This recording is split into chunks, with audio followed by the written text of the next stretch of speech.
Hello?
Assalamu alaikum everyone, and I welcome you all here to celebrate the successful implementation of the project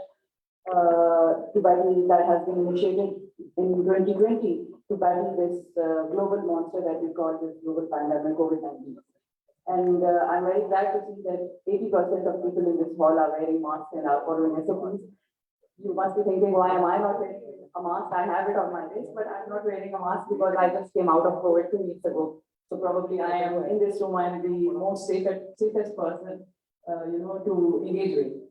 But I welcome you all, and I congratulate all the stakeholders and all the members, all the teams who have worked on this project and who initiated it, who planned it, who executed it successfully. So today's event is to celebrate that. To begin, I would like to call on stage Dr. Asad Salim Sahab from Harvard Task for the recitation of Holy Quran. Dr. Asad Salim.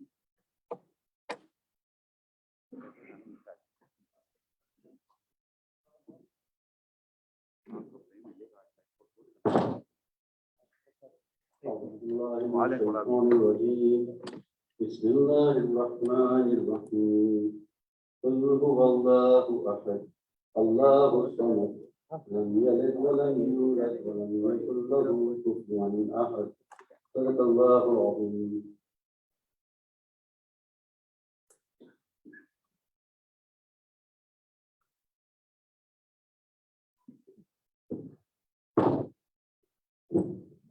Jazakallah. I would just like to begin with an Urdu words that I felt is very important to acknowledge.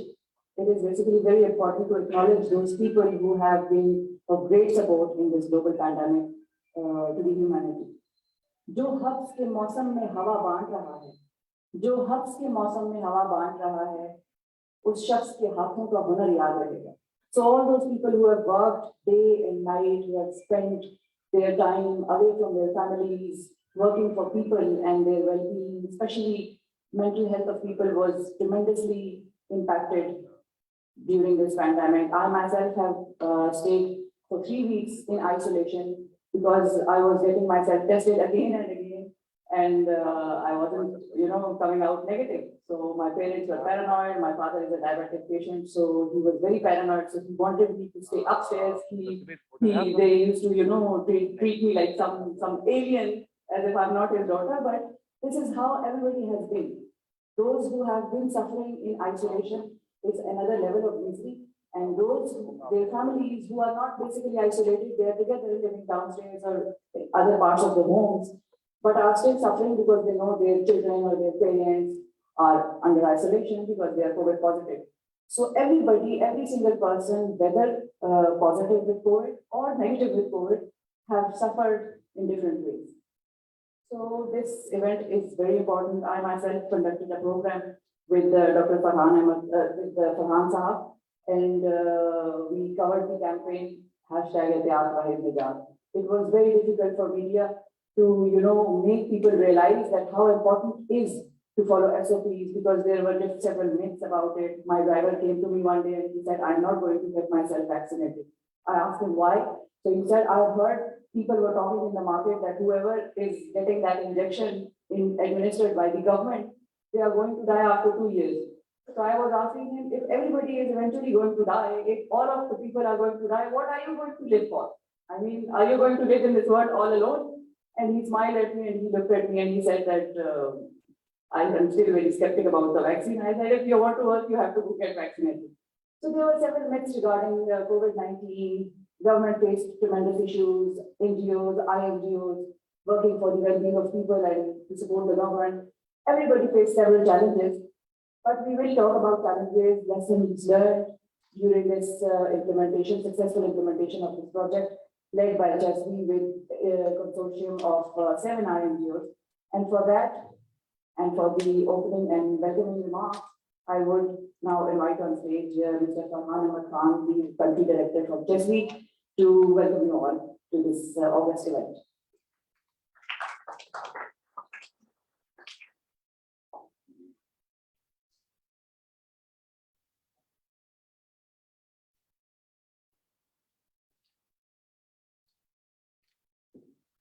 Thank you so much, Shifa, and you're always very supportive towards the cause, even before today's event.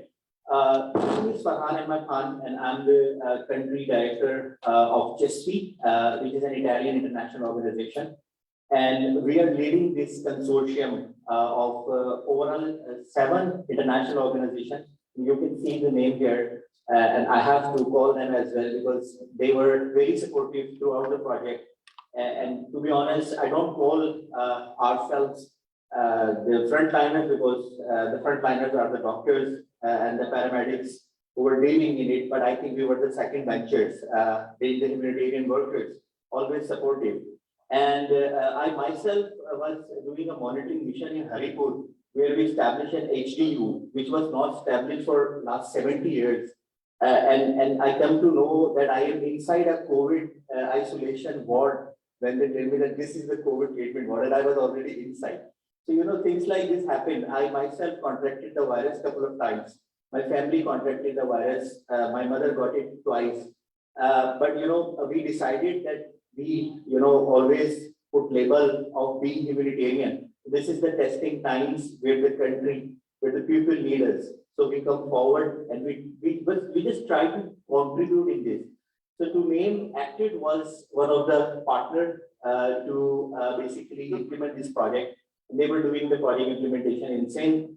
We have Concern Worldwide. They were doing implementation in Sindh and Balochistan, some districts. Then we have Helvetas, Swiss Corporation. They were in KP and Punjab, targeting mainly the big metropolitan cities.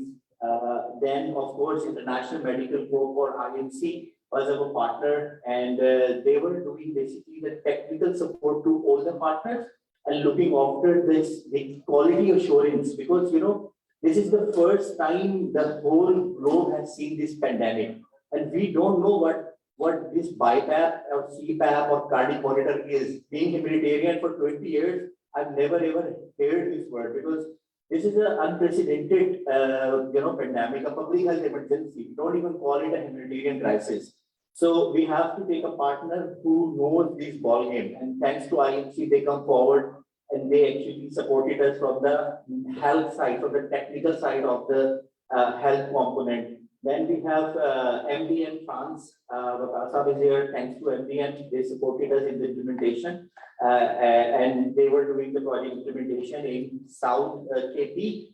And then, of course, German Agro Action, and now World and the Hilfe, WHH, and they were doing project implementation in South Cape. So overall, the project is successfully implemented in 24 districts across 4 provinces. So it's like 4 to 5 districts per province, and some of the districts are like, for example, the big metropolitans like Peshawar and Lahore and Shekhupura, and some others are those areas which are neglected. For example, we have targeted district Khyber. Now, Khyber is the entry point for lots of Afghans. There is a border, then all the Afghan transit trade, actually run through Khyber. So it's important for us to target that area, especially for the testing, and diagnostic as well. So, for over 18 months, it was a wonderful journey. There was lots of challenges. Of course, not to name the lockdowns and COVID, contraction to staff, to team, to their families. And we were scared. Initially, we were sitting in a small office where we have, communal washrooms. We have to leave that office because everybody was scared, and we have to implement the project. So we come to a different office. So, it was a wonderful journey. And of course, I would like to welcome here and say thanks to all the counterparts, all the stakeholders who contributed immensely. For example, I would like to say special thanks to Director General Health, KPK, Dr. Nyasab. He was instrumental from the day one. I still remember we had first meeting and we were talking for hours because from both sides the niche was there. And he's here today, all the way from Peshawar. We have Dr. Noor, Director General Health from Balochistan, Quetta. Wonderful support. I remember I received a random WhatsApp message from his site saying, "Thank you so much for this support. If this oxygen plant was not repaired, we might have a lot of difficulties." And then that message actually bring us together, and then we talk and we do a lot. So thank you, Dr. Noor, for coming all the way from Quetta. We have Agha Saab, Director of PDMA, again coming all the way from Quetta, and he was instrumental. I think one of the big support that the project provided to PDMA was basically to put their emergency control system into an alternative power supply, because there was a lot of load shedding issues, back then. And we provided, the project actually provided an alternative power solution to that emergency control room of whole Balochistan, which is placed in Quetta. And now they have a solar powered back, which don't turn off, so they can do their services 24/7. So with this, I also wanted to say welcome to each of you for coming to this event. So the event is basically, first of all, we wanted to celebrate because this is a very testing time and a lot of stress. So I think we have to celebrate as well the success. The success is that the project has been implemented. The total portfolio of the project is around 1,000 million lakh rupees in 24 districts. And of course, today we wanted to talk, and all of you are very free to speak.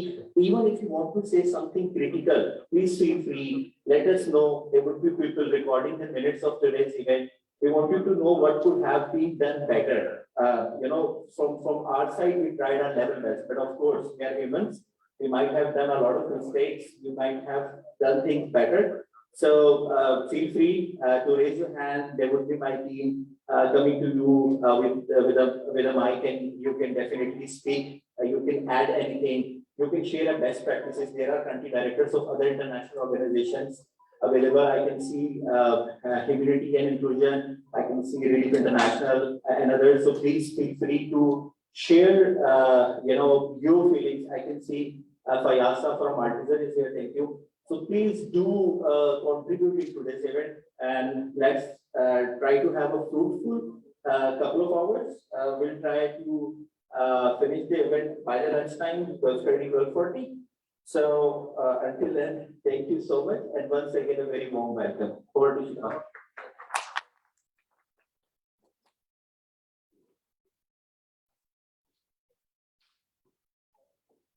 Thank you very much, Farhan Sahab. You have done a tremendous job. And I'm sure that this session, today's event, and the panel discussion that we will be having today will open the avenues for a lot of improvement, because this pandemic is something that we are going to live with for a good few years now, because there is a first wave, and then there was the second wave, and third wave, and fourth and fifth. And I don't know for how long are we going to be facing this, but this is certainly something that is going to stay around us for several years now. So moving ahead, I would also want to tell you something about that is a very personal story. Because I present a morning program, and morning shows are known for something that is concerned with health, with education, with awareness. So we have conducted hundreds and hundreds of programs in the last 2 years on pandemic, on this COVID-19. But you'll be amazed that when still today, when we walk into our office, when we walk into any bank of Pakistan, when we walk into any institution, still people will look at you if you're wearing a mask, and if they are not wearing a mask, they look at you as if you're somebody who has come from another planet, and they don't even know that there was COVID. And so there is a lot to do. There is a lot left to do, and the efforts of everybody in this room and otherwise, by the government, by the private stakeholders, by the INGOs, NGOs, will have to be carried on for years, as long as this pandemic stays. So again, Farhan Saab, I will again ask you to come to the stage, and shall we move ahead to the panel discussion? You have the presentation, right? So we will again ask Farhan Saab to come on the stage and give us the presentation. Tell us about this project, the challenges that they faced, the implementation, execution of the entire project, and then the completion and the feeling when it got completed. So Farhan Saab, once again, I welcome you to the stage.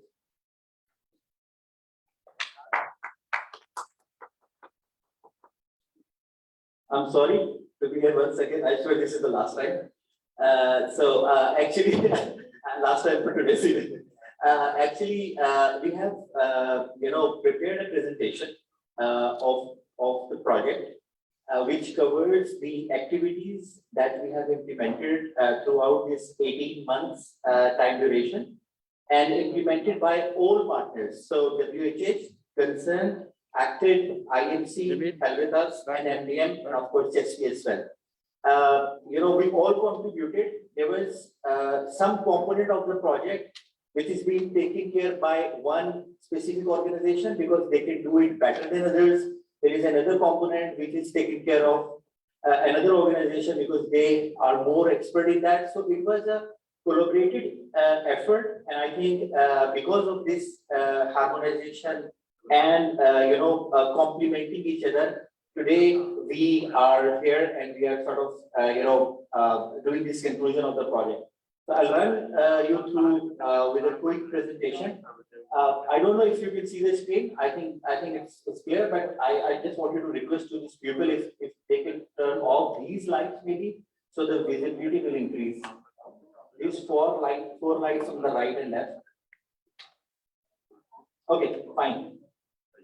Okay, fine. So I will start from the title. So the project is supported by European Union Humanitarian Aid and Civil Protection, ECHO, commonly known as ECHO in Pakistan. The overall volume of the project was 1,000 billion Pak rupees. The title of the project was Improving National Capacity to Respond to COVID-19 Pandemic in Pakistan. And the short word we use is the CAP COVID, which is actually capacity building with regards to COVID. And the idea is to put a cap on COVID so it don't go here and there. So that was our project. Okay, this is the geographical targeting of the project. You can see through the map and with colors that 24 different districts were targeted throughout the project duration. And you can see that Chesney implemented the project in Khyber, Quetta, Pishin, and Islamabad. Especially, we have targeted 7 slum areas of Islamabad. So not the S6 or S7, but the the Kachi Abadis in the surroundings of Afghanistan, Islamabad. Then acted implemented the project in Badin, Sakhar, Mirpur Khas, and Shikarpur. Concerned did the project in Tando Ala Yar, Tando Muhammad Khan, Hyderabad, and Kila Abdullah in Balochistan. Helvetas implemented the project in Sheikhupura, Gujranwala, Sargodha, and Peshawar. WHS in Umarkot, Sangar, Rajipur, and Multan. And MDM was in Kohat, Hamgu, Tang, and DI Khan. And our technical partner, IMC, was in all 24 districts. They have different activities, more soft component and more technical support with regards to health. There were 2 components of the project. The first one was health component, and the second one was the wash component, again within the health facilities. So quickly talk about health component. So I'm happy to say that the project overall targeted 324 health facilities throughout these 24 districts. And these health facilities include 35 Tehsil headquarter hospitals, 12 tertiary care hospitals, 8 civil hospitals, 94 rural health centers, 110 basic health units, and some small health facilities within the 24 districts that we have targeted. Apart from the targeting health facilities, we also supported, the project also supported other public health offices. For example, the DHO office, Rescue 1122 in different cities, municipal corporations, district control rooms, provincial control rooms, PDMAs in Punjab, Sindh, KP, and Balochistan, social welfare department, and some other similar organizations. For example, we have supported the Christian mission hospitals in KP and Balochistan because they were mainly involved in providing the preventive health services during these times. And the main support was not limited to, but like PPEs, the personal protective equipment, a lot of disinfectant, focal machines for disinfection, COVID-19 treatment and diagnostic equipments, testing kits, a lot of, I remember, oxygen concentrators, BiPAP machines, CPAP machines, defibrillators, multi-parameter monitors, motorized beds to increase the capacity of hospitals, to establish a separate HDUs, then even oxygen generation plants. We have, the project have installed a fully dedicated oxygen generation plant in Nasir Khan Babar Hospital in Peshawar. We have rehabilitated a big oxygen generation plant in Fatma Jinnah Medical Complex in Quetta. Apart from that, there was a lot of emphasis on the non-COVID activities as well. Because during the COVID, what we have seen that the healthcare providers was under a lot of burden, and they were busy in treating the COVID cases. So there was a gap of other essential medical health services, specifically for the chronically ill people and young children and the mothers. So the project specifically target this 2 sections within the health sector, so that we don't forget these very important sections. Just quickly run through some of the photographs. So here you can see the machines provided by the project in Mardan. You can see here some of the high-tech machines provided by Mardan by Helvetas. Here in Sheikhupura in the mother and child care department. Once again, you can see the sample collectors were provided by the PPEs and the kit so that they can collect the samples. disinfection drives by acted in sector, in mosques, in other public places. This is the operation center of PDMA Balochistan, and you can see these solar panels. They are providing the alternative power supply, and this was done through this project. Fatma Jinnah General Chest Hospital in Quetta were provided by a lot of need-based support, different medical equipment, beds, wheelchairs. Rescue Development W2 Quetta were giving a lot of oxygen cylinders and different other kits which were needed over there. Here you can see a multi-parameter monitor is provided to Gulam Medical Complex, but this is not the one. We have provided hundreds of them.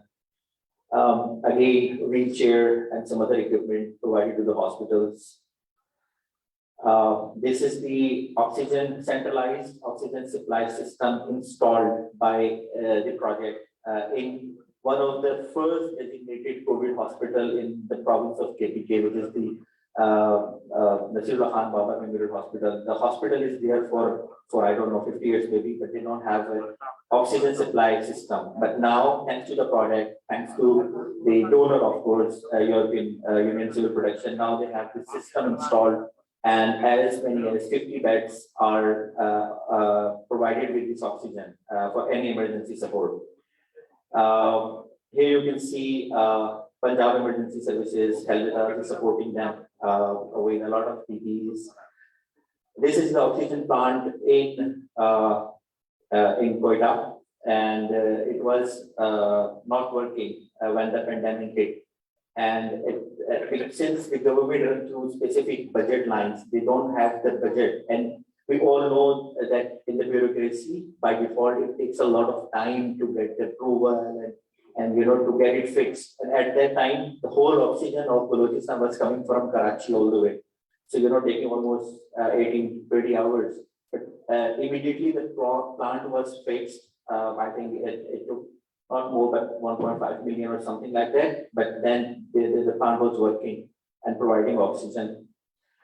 Insulator, I think, was not working in the icon. And it was fixed and repaired so that the COVID waste was treated properly. I quickly talk about some capacity building trainings under the health component. So here you can see that specially designed 50 plus training were conducted for the frontline healthcare workers, doctors, paramedics, and there are some numbers in 150, KP 305, Punjab 224, Sindh 404, Sambal 73. So altogether, 1,158 healthcare providers got this training who were specially designed, and there's a breakup of male and female. Some pictorials of those trainings where you can see some lady health visitors and healthcare providers. And they are in different districts, for example, Rajanpur, Multan, and other areas. A very important component of the project was the mental health and psychosocial support, which is somehow in our society still a taboo. People don't want to talk about it, but it does prevail in the society, and it is doing a lot of harm to a common man. So there was a dedicated helpline created within the project called Khayal Helpline. With a tagline that "Kyunki hame hai khayal aapki zehni sehat ka," and it was available for everyone, and the services were available it is still available, and we are trying to sustain the services even beyond the project. It was available in 8 different languages: Urdu, Sindhi, Punjabi, Pashto, Hindko, Saraiki, etc. And you can just simply talk to a very well qualified psychologist and discuss your mental health. Even if you cannot call, you just send you just call for 10 seconds, 20 seconds, and they do the call back, because sometimes these call takes time like 90 minutes, 100 minutes, and it was available free of cost, and the counselor called you back. So the project bear the cost. And we can see that we've done quite a lot in this segment as well. First aid training, psychological first aid training were provided to 432 different, frontline workers, NGO staff, government staff, and of course the staff of the consortium who implemented the project, because they were also in mental stress because they were going into the field to implement the project. This is a little graph about the psychosocial counseling provided, proper counseling of half an hour and plus provided to different people. So almost 3,000 people got this. By the way, this is still less number. You know, we are a country of 210 million plus people, and 3,000 people got it. So this tells the service available for 1 year. There were 8 psychosocial counselors available, can speak 8 different languages, but we received 3,000 calls. It could be more because I think the stress level in the community is much more. So we are still trying to, you know, make it sustainable beyond the project so that more people can take support from these services. These are some of the trainings. So this is the helpline, by the way. You can note down the number. It's 0331 111 1020. Please disseminate this number. It's still available. We are committed to sustain this helpline. You can just simply call and get access to psychosocial support and mental health counseling. You can disseminate this to your networks. There was a component within the health which was for the risk communication and community engagement, commonly called as RCCE. Here you can see, and you can see on the podium as well, we created a campaign called Ehtiyat by Nijat. And you can see a happy family sitting inside their house, not going out for shopping, and the corona is waiting outside. So things like that, and it was circulated through social media, through newspapers, through radio programs, through TV channels, through influencer, TikTokers, micro bloggers, these YouTubers, so that we can reach to the maximum people. And I would like to specifically, name here 2 corporate organizations, in fact 3, who really supported us in disseminating our messages. One is the Devo. The Devo bus services displayed our messages for the risk communication, complementarity, free of cost, in all their buses throughout Pakistan. So big support from their side. And Nayatel, they supported us. They have their own dedicated channel on their smart TV system or services, where they run this advertisement free of cost. And the last one is the BRT. You can see the 2 Peshawar logo here. We can talk about that later on, but just to tell you very quickly that in all the BRT stations, the project, and thanks to Helvetas, they implemented that project and just been Helvetas together. We installed 60 inches LCDs on entry and exit gate with these messages running throughout the time the bus is running, so 12 hours a day. And they said that almost 200,000 people travel a day in those buses. So, just to again disseminate the information about COVID-19 and the risk communication. You can see here in front of the hospitals, this is the Watson in Islamabad, where the banners are displayed. Inside the hospitals, Tassie Bakers, very well-known place, thousands of people visited daily, and some billboards and other means of displaying the messages just to spread information and awareness. TV programs, Shifa Yusufzai, thanks, you're here as well. So, they did special programs for this campaign in the prime time, which helps a lot. Thankful to people like Qibla Ayaz. He's the head of Islamic Ideology Council of Pakistan. He disseminated message about our campaign and contributed, from his side that it's a pandemic and you have to really do all that, and other channels and radio programs that we run throughout the project. Once again, you can see some management displays outside. I told you we have targeted 324 health facilities, small and big, and this was done almost in every place. This is the memorandum of understanding 2 consortium partners with us that we signed with Zoom Peshawar, which is BRT or the Metro Bus Services, and of course the Nayatel. This is again some messages for hand washing, social distancing, and the availability of the psychosocial support. Some display in the community by the project partners. It's in Khyber Agency, the schools, hand washing. This is BRT, where you can see this big screens installed. I think 60 screens installed inside Peshawar. This is the last component of the project. Wash component is quick. So overall, the project has rehabilitated 843 sanitation facilities across Pakistan, at health centers, at other public places, markets, mosques, schools, NABRA office, etc. 390 of them are permanent that we're going to display, and 250 were the paddle operated just for the time being, so that people can have this habit developed of hand washing and across 24 districts. Here you can see some of the health facilities rehabilitated. You can see this health facility in Multan. You can see it was actually so they made it inclusive. Now it is accessible actually for the people who people with other abilities. Again, some photographs. That's it. Thank you so much.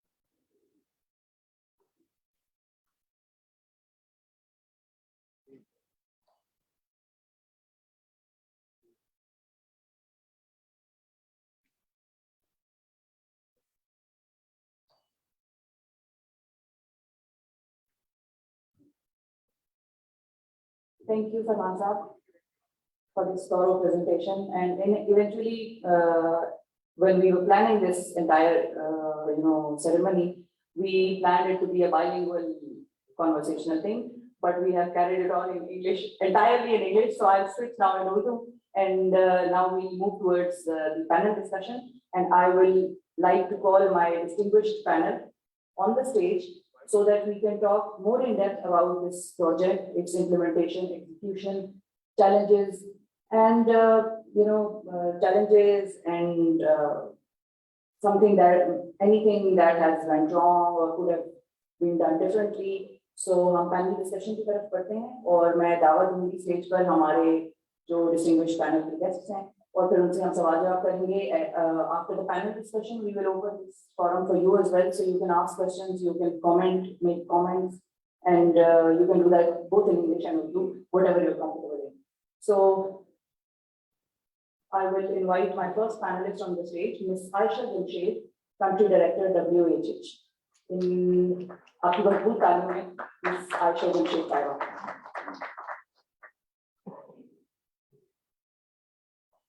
Mr. Mubashir Ahmed, Country Director, Concern Worldwide. Please give a big round of applause to Mr. Mubashir Ahmed.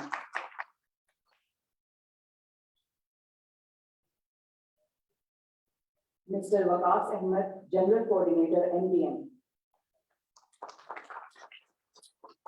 Mr. Waqas Ahmed. Mr. Farhan Ahmed Khan, Country Director, Jazvi. A big round of applause for him. Now I would like to call on stage Dr. Arjuman Nizami Saiba, Country Director, Helvetas. Dr. Arjuman Nizami.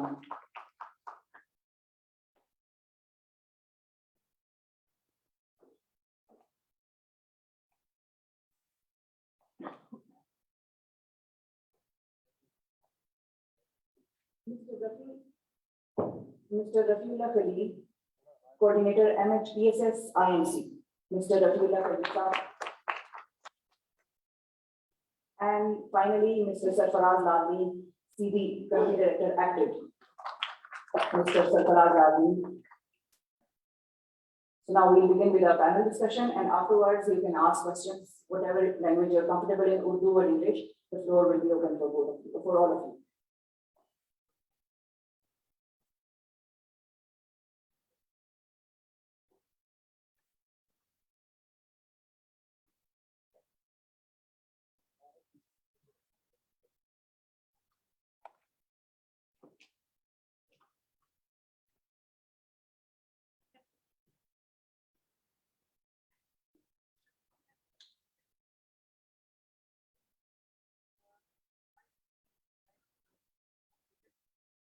So I also have a tiny announcement to make. Dr. Nosheen Hamid Sahiba, who is the Secretary Health, Federal Secretary Health, Federal Parliamentary Secretary Health, she will also be joining us shortly.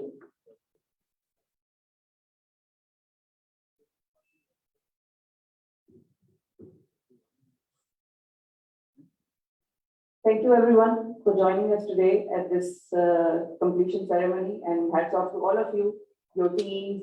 You have done a tremendous job. Once again, please, round of applause for all of them.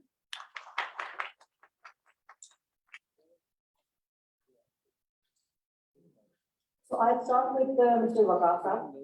Waqar Saab,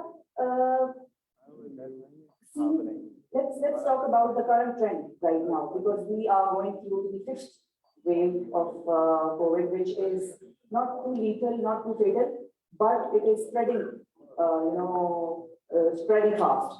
So what do you think are the current trends and emergence of new variants of COVID-19, and where do you see the future?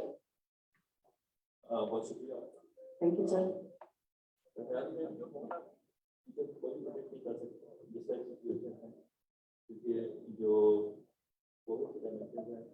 काफी dynamic और every now and then we have to do और ठीक है घर में बुनियादी चीजें नहीं रहेंगी चाहे मल्टीपल वेरिएंट्स आते थे लेकिन लगता है कि we need to go back to the basics basics वही है कि इस तरह के पैंडेमिक के लिए नॉर्मली जो एहतियात है बुनियादी एहतियात मास्क पहनना सोशल डिस्टेंसिंग करना जो ये कितने भी वेरिएंट्स आ रहे हैं सेकेंडली वैक्सीनेशन पर जो कि मेरे ख्याल में एक वाहिद इलाज जो मौजूद है उसके बारे में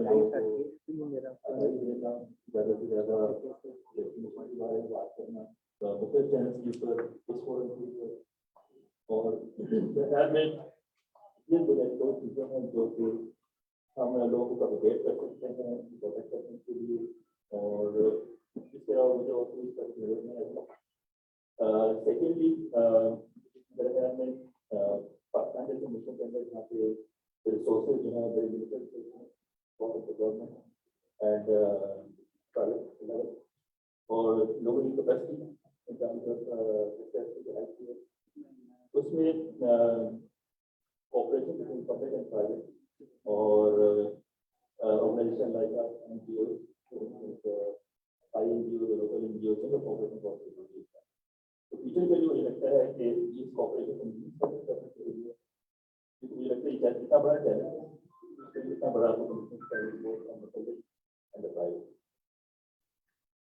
Much clear, and you're absolutely correct. The future cannot be predicted at this stage. I would now want to go towards Ms. Aisha Sahiba. Aisha Sahiba, बहुत शुक्रिया आपने वक्त निकाला इस प्रोटोकॉल तकलीफ के लिए और हमारे बैनर डिस्कशन के लिए, which means a lot to us. Ayesha साहिबा, आपसे मैं ये जानना चाहती थी कि रिप्रेजेंटिंग WHO गवर्नमेंट कोऑर्डिनेशन और उसमें कितने चैलेंजेस आए, क्योंकि basically this entire project was supporting the government and in a way supporting the people as well through government, और उसी के जो ऐसे हॉस्पिटल या कोई ऐसे सेंटर जिनमें के सहूलियात नहीं थी उनको आप लोगों ने सहूलियात फराहम की, provided them with training as well. बहुत सारे लोगों के लिए PPE तो प्रोवाइड कर दी जाती थी, लेकिन हम कहते थे ट्रेनिंग का मसला है क्योंकि किसी ने इस चीज को एक्सपीरियंस नहीं किया था पूरी दुनिया में, तो एवरीबॉडी वाज स्ट्रगलिंग. तो गवर्नमेंट कोऑर्डिनेशन में क्या चैलेंजेस थे और किस किस्म की सक्सेसेस आप लोगों ने देखी? I would like to tell us about. Thank you so much. अगर हम ये कहें ना कि कोई में चैलेंजेस स्पेसिफिकली गवर्नमेंट कोऑर्डिनेशन में से हम गवर्नमेंट चैलेंज भी इसमें हिस्सा होता है. आई थिंक जो जिस तरीके से the government support that was exceptional. Coordination mechanism के साथ PDMS में हेल्प किया, सेटअप करने में शामिल किया गया. ये हमें ओनरशिप की लोकल गवर्नमेंट के लोगों ने काम किया. I think overall अगर हम काउंट करें सक्सेसेस उसकी बहुत ज़्यादा थी, बहुत एक्सेप्शनल थी, और उसका रीज़न ये था कि everybody was playing their role. जिस तरह से PDMS में हेल्थ डिपार्टमेंट में पिन पॉइंट करके कनेक्ट करके लिंक किया, पूरा मैकेनिज्म सेट किया, हर महीने मीटिंग हो रही थी, हर 2 हफ्ते मेडिकल शेयर हो रही थी, जहाँ जहाँ जो चीजें चाहिए थी, जितना से रिक्वायर्ड थी, जो fluidity रिक्वायर्ड थी, जो flexibility रिक्वायर्ड थी, वो थ्रू आउट मेंटेन हुई है. So I think it has been an exceptional experience for us, and we look forward to inshallah अल्लाह ना करे आगे कभी किसी को जरूरत हो, लेकिन जब वो तो काम इसी तरीके से facilitate में. Thank you. बाकी coordination is basically the key for the implementation of any project. अगर coordination lack कर जाएगी तो वो project की implementation और execution जो है वो सफल होगी. अच्छा, मैं डॉक्टर अर्जुमन की तरफ जाना चाहूंगी. Thank you for joining us.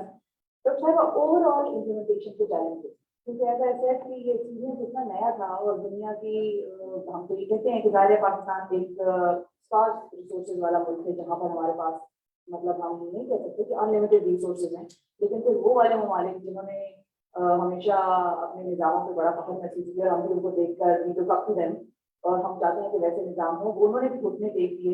तो ओवरऑल हमारे पास इस प्रोजेक्ट की इम्प्लीमेंटेशन के चैलेंजेस आपको क्या नजर आए और उनसे हम आगे फ्यूचर में किस तरह से सीखेंगे, because this phenomena is still around us.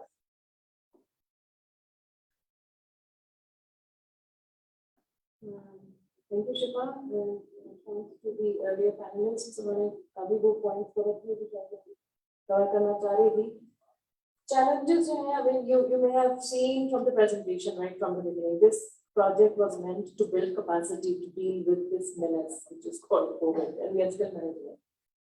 Capacity के कुछ functions होते हैं. एक तो function ये है कि वो support timely हो. We should be able to provide what is needed, and we should be able to provide the quality of required material. To सिर्फ material नहीं, but material and required quality. तो challenges हैं वो इन्हीं elements के around थे in a way that देखा जाए तो. तो एक सबसे बड़ा जो issue ये था कि our support was meant to be really in terms of dynamic changes which were required within the environment. Now capacity was changing in the provinces from day to day. इससे बड़ा challenge क्या होगा? So remaining flexible in itself was our challenge. We had to adjust very quickly to the changing surge of COVID infection in the province. And that had, of course, ultimate implications for the procurement. For example, if you are towing a line for procurement of certain goods and services, certain surges determine that we need to shift our priority. For example, the other case, taking in March, April में काफी huge surge infection rate was तेजी से multiply हो गया, and we had to adjust quite a few things in order to comply with those emerging demands. For example, जो oxygen supply के issues अगर आपको याद हो, media में बहुत ज़्यादा आए, immediately had to support to that end, and that also led to our unification of Nasrullah Khan Babra Hospital where 40 beds were oxygenated. You may see in the presentation. फिर साथ साथ हमें ऐसा भी लगा कि risk communication और भी ज़्यादा vital हो गई है, ज़्यादा critical हो गई है. Identified an effective means, for example, ERP, to reach out to as many people as possible. तो एक तरफ challenge हो रहा था, दूसरी तरफ वो opportunities भी खुल रही थी. दूसरा issue थोड़ा सा decision making में था, क्योंकि usually this support had to be really time sensitive. If you don't provide support in time, you did not provide that. Yeah. So in order to be time sensitive, of course, decision making was very critical for us. So sometimes I had a feeling that in terms of decision making, usually some procedures came in our way from our side, but also from our partner side. इसमें थोड़ी सी में difficulty थी, थोड़ा सा कभी-कभी हम slow हो जाते थे, और यही हमारे lesson learned भी मेरा ख्याल है. आगे मेरे colleagues बात करेंगे इसके बारे में. कि lesson ये भी था कि कितना quick decision लिया जा सकता है. And this is my message to all our partners, our colleagues in the government. But on the other hand, we would not have been able to do this project without our immense support from Government of KP, Government of Punjab, doing this well with us, and also, of course, immense support from the health department. So they've really tried to take some things as far as possible. And last not the least, we also were continuously running the risk of getting COVID infection ourselves.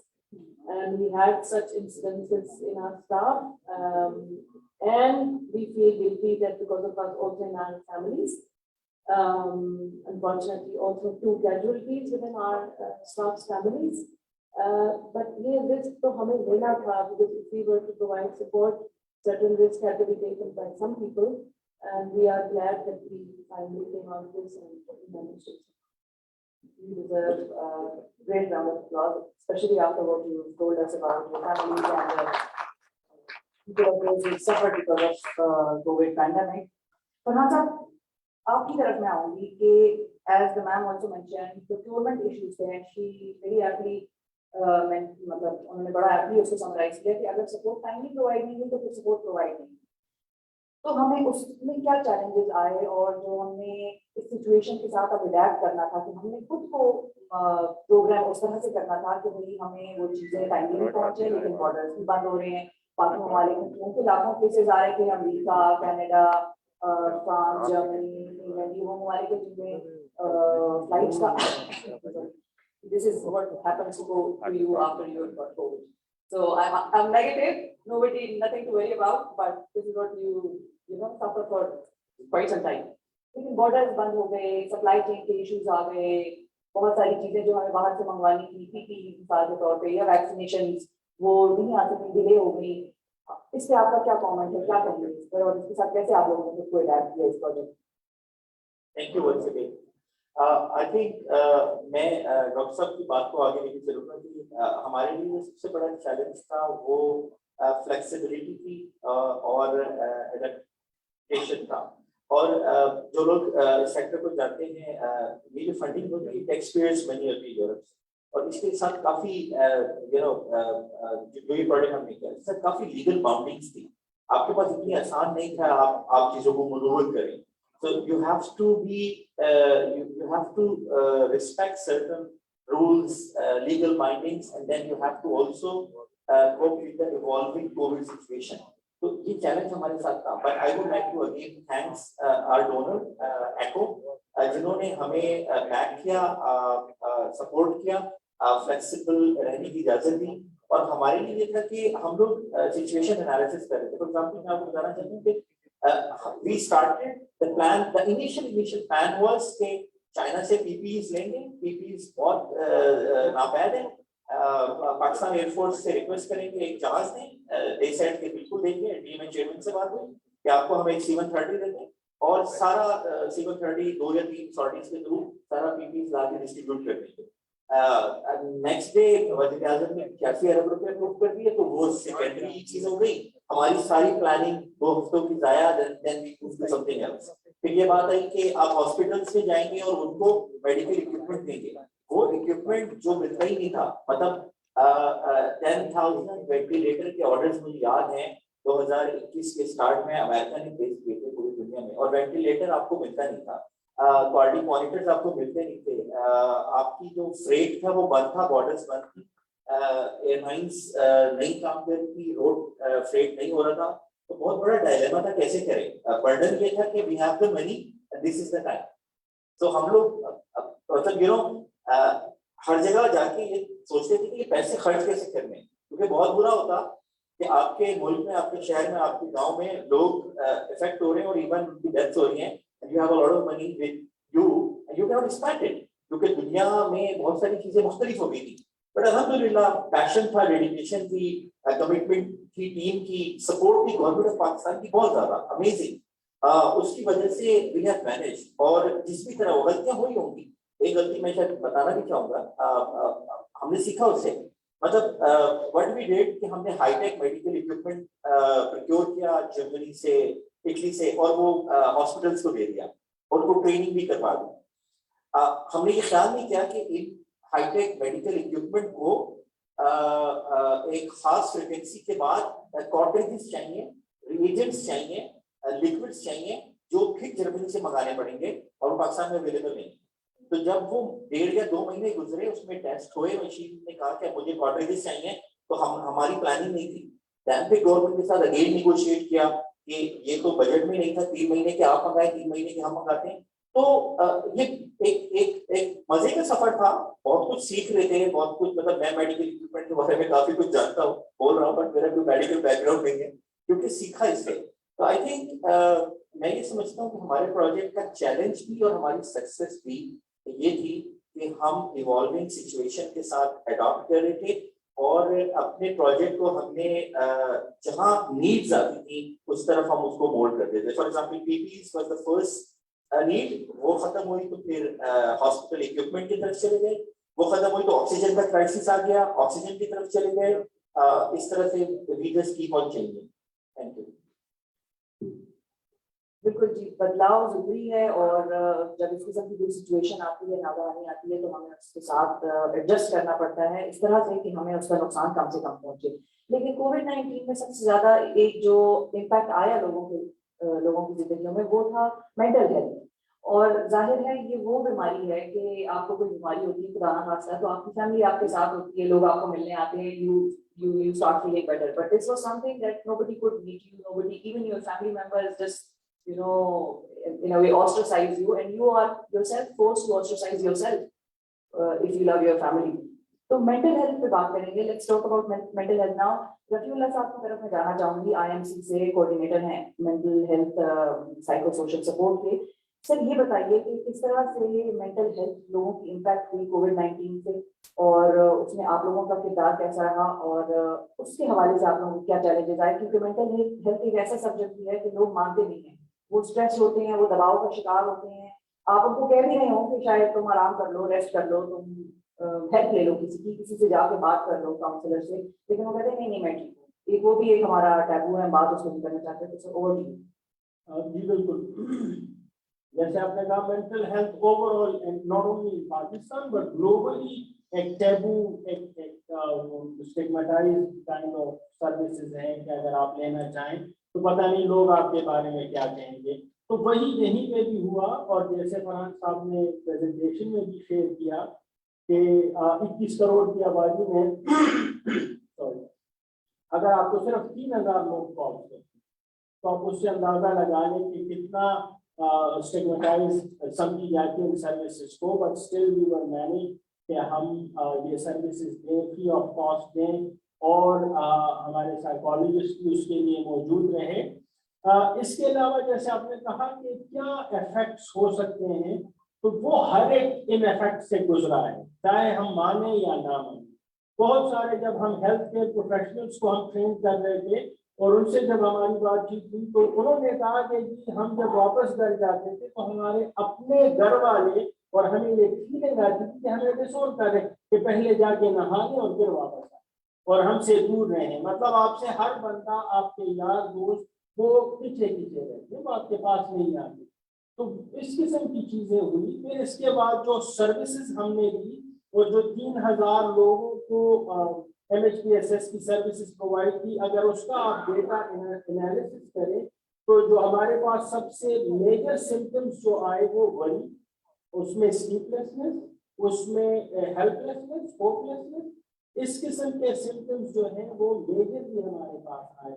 और मैं किसी एक और भी हमारी इसी किस्म की उसमें भी बातचीत कर रहा था कि जो कि डिप्रेसिव काइंड ऑफ सिम्टम्स है, होपलेसनेस, सैडनेस, हेल्पलेसनेस, जिसका मतलब है कि डिप्रेशन में इजाफा होने जा रहा है और ऑलरेडी हो चुका है। तो ये वो टाइम है कि हमें मेंटल हेल्थ को प्रायोरिटाइज करना पड़ेगा।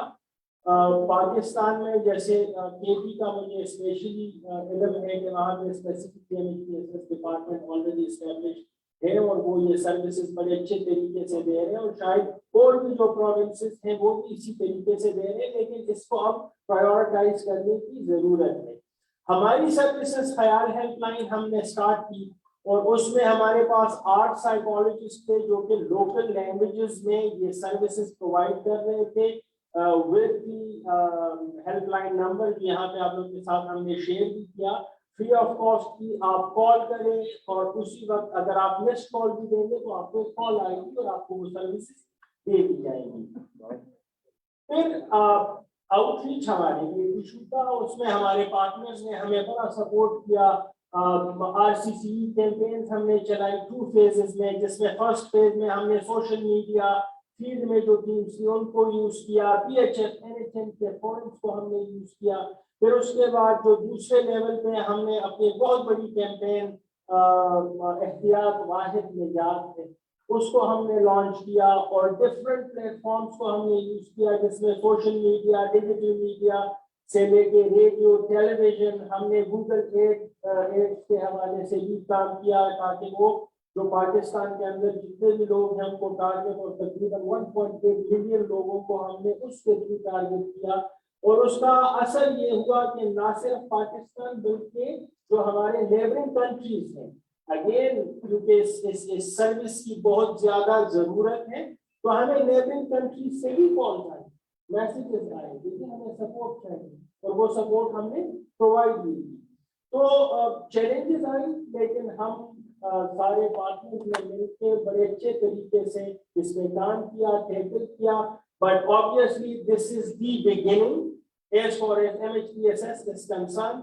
We need to make sure that we prioritize हमारे जितने भी ऑर्गेनाइजेशंस बैठी हैं, गवर्नमेंट के लोग बैठे हैं, तो हमें इसको प्रायोरिटाइज करना पड़ेगा। और ये वक्त है क्योंकि एक tsunami of mental health conditions जो है वो इंतजार कर रही है, और वो किसी भी वक्त आ सकती है, और हो सकता है उसका आगाज भी हो चुका। बहुत शुक्रिया रफीउल्लाह साहब. A very important aspect of how COVID-19 has been impacting us and our families and our minds and our well-being. बहुत शुक्रिया सर. आगे बढ़ते हैं और अब लेसन्स लर्न, क्योंकि जब भी कोई चीज पहली दफा होती है उसमें कुछ गलतियां होती हैं, कोई चीजें ऐसी होती हैं जो आप वैसा करना प्लान नहीं कर रहे होते, लेकिन वो हो जाती हैं, और फिर आपको ख्याल आता है कि अब जब हम इसको इम्प्लीमेंट करेंगे दूसरी दफा तो वो ज्यादा बेहतर तरीके से करेंगे, या ये गलती हम अवॉइड कर सकेंगे. तो की लेसन्स लर्न हमारे पास क्या है इस सारी सूरत हाल से निपटने के लिए? मुबशिर साहब की तरफ मैं जाऊंगी, कंसर्न वर्ल्ड वाइड के वो डायरेक्टर हैं. अस्सलाम वालेकुम मुबशिर साहब, बहुत शुक्रिया आपने वक्त निकाला. लेसन्स क्या लर्न किए हमने इस सारी सूरत हाल से निपटने के लिए? बहुत शुक्रिया शिफा. कुछ लेसन्स तो हमने डॉक्टर अर्जुन ने शेयर किए कि बहुत सारी चीज़ें ऑपरेशनल लेवल पे भी जा रहा है. पेंडेमिक फर्स्ट टाइम दुनिया ने भी पहली दफा फेस किया, पाकिस्तान में भी, तो उसका रिस्पॉन्स भी जा रहा है, उसमें ऊंच नीच आती है. मैं कुछ ज़्यादा टाइम की उसको देखते हुए एक दो चीज़ों पर फोकस करूँगा. सबसे पहला एस्पेक्ट सस्टेनेबिलिटी का है. थोड़ी सी फरहान ने उस पर बात की थी. जो प्रोजेक्ट में अतल इम्कान अब तक कोशिश की, ज़ाहिर ह्यूमैनिटेरियन रिस्पॉन्स था, इसमें लिमिटेशन होती है, टाइम की, तो कोशिश की गई कि जो स्ट्रेंथनिंग है इदारों की, खासकर हेल्थ सिस्टम जो है उसको सपोर्ट किया जाए हर तरीके से. तो दो एस्पेक्ट थे. एक तो फिजिकल जो इक्विपमेंट्स प्रोवाइड किए गए, उनके चैलेंजेस फरहान ने आपसे शेयर कर दिए कि हाईटेक इक्विपमेंट्स, उनकी मेंटेनेंस और उनकी जो देखभाल और उनका आगे लंबे अरसे तक जो चलना है उसको इंश्योर करने के लिए ज़ाहिर गवर्नमेंट की सपोर्ट, उनकी ऑनगोइंग बजटरी जो एलोकेशन है वो बड़ी इंपॉर्टेंट है, और डे टू डे बेसिस में उनकी मेंटेनेंस की जो स्टाफ है उनकी कैपेसिटी और वो चीज़ें. तो प्रोजेक्ट ने अपनी हद तक तो ज़ाहिर फिजिकल पे भी फोकस किया. आपने देखा प्रेजेंटेशन में कि कैपेसिटी बिल्डिंग की बहुत इंपॉर्टेंट एस्पेक्ट था.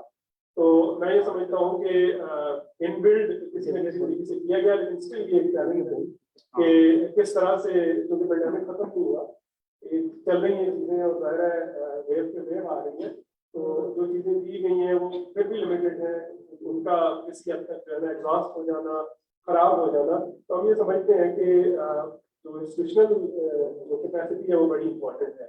एबिलिटी टू ऑपरेट जो है इंस्टीट्यूशंस की, उसमें प्रोजेक्ट ने बहुत हद तक सपोर्ट किया, बहुत हद तक काम होना बाकी किया उसमें, और ज़ाहिर जरूरत भी है.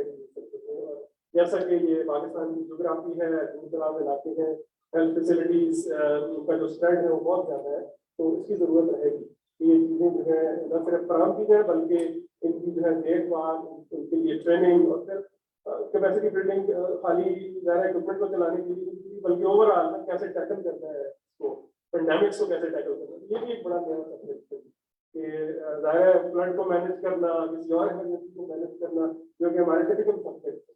लेकिन पेंडेमिक क्योंकि पहली दफ़ा इस तरह की चीज़ आई और बड़े स्केल पे आई, तो उसमें से भी बहुत सारे किस तरह से जो है ना फॉर्मल लेवल पे, इनफॉर्मल लेवल पे, डिस्ट्रिक्ट लेवल पे, कम्युनिटीज के लेवल पे, जैसे RCC कैंपेन्स, हेल्थ डिपार्टमेंट की कैपेसिटी बिल्डिंग, प्राइवेट सेक्टर की इन्वॉल्वमेंट, क्योंकि स्केल इतना ज़्यादा था प्रॉब्लम का कि सारे जो है ना कैनवस उसको सारे जो है ना उसको कवर करना जो है वो भी ज़ाहिर एक चैलेंज था.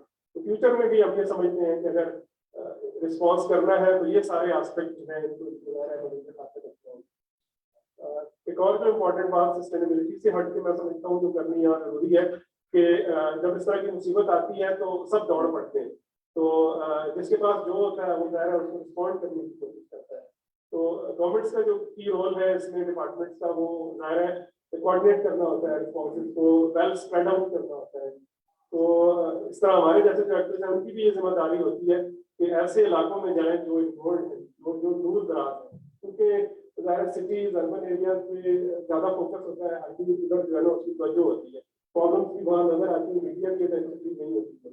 तो प्रोजेक्ट में आपने देखा कि किला अब्दुल्ला इस तरह के अजला जो न्यूली माइंड डिस्ट्रिक्ट्स हैं उनमें, इसके अलावा दीगर जो दूर दराज के इलाके थे उनको भी फोकस किया और कोशिश की कि सपोर्ट प्रोवाइड की जाए। लेकिन उसमें गवर्नमेंट का एक की रोल था, हेल्थ डिपार्टमेंट का पॉइंट आउट करने में कि यहाँ जरूरत है, यहाँ से यहाँ जरूरत।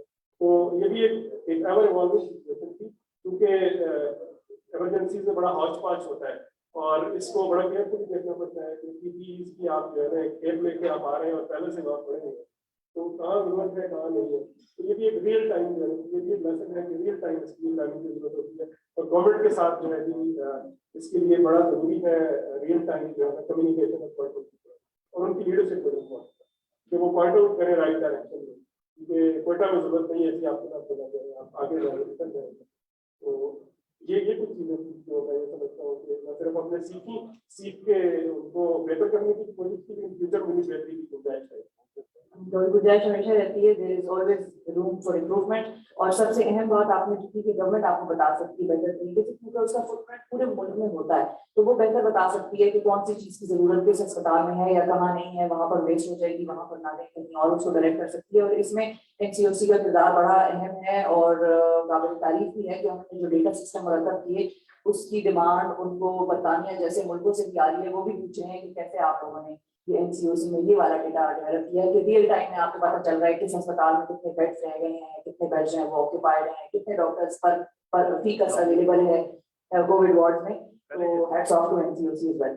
सरफराज साहब की तरफ जाने से पहले मैं वेलकम करना चाहूंगी पार्लिमानी सेक्रेटरी से डॉक्टर नौशीन अहमद साहिबा भी हमारे दरमियान तशरीफ ला चुकी हैं। मैडम आपका बहुत शुक्रिया, आप लोगों ने बड़ा जबरदस्त काम किया और आप लोगों की आजकल बड़ी मसरूफियात हैं, so we know about that as well, लेकिन आपने टाइम निकाला यहाँ आने के लिए, बहुत शुक्रिया। आपकी तरफ भी हम आएंगे मैडम।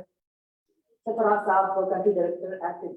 सर हमने चैलेंजेस की भी बात की, एडेप्टेशन की भी बात की, अब आ जाते हैं बेस्ट प्रैक्टिसेस पर। बहुत सी चीजें अच्छी भी हुई हैं और इस पैंडेमिक में हमें अपनी कैपेसिटीज का भी पता चला है कि भाई हम ये भी कर सकते हैं। हम पाकिस्तान ऐसा मुल्क भी नहीं है कि जो बिल्कुल ही हाथ खड़े कर दे कि अब तो ये आफत आ गई है तो हम लड़ नहीं सकते। हमने बहुत कुछ किया है, बड़े ममालिक से बेहतर तरीके से किया है और बड़े अच्छे तरीके से कर सकते हैं। तो ये कैपेबिलिटीज हमें आई है, लेकिन ये बेस्ट प्रैक्टिसेस हमें इसी किस्म के प्रोजेक्ट्स की इम्प्लीमेंटेशन से पता चला है, चाहे वो गवर्नमेंट ने किया हो या प्राइवेट सेक्टर ने किया हो। बेस्ट प्रैक्टिसेस के बारे में क्या बताएंगे आप?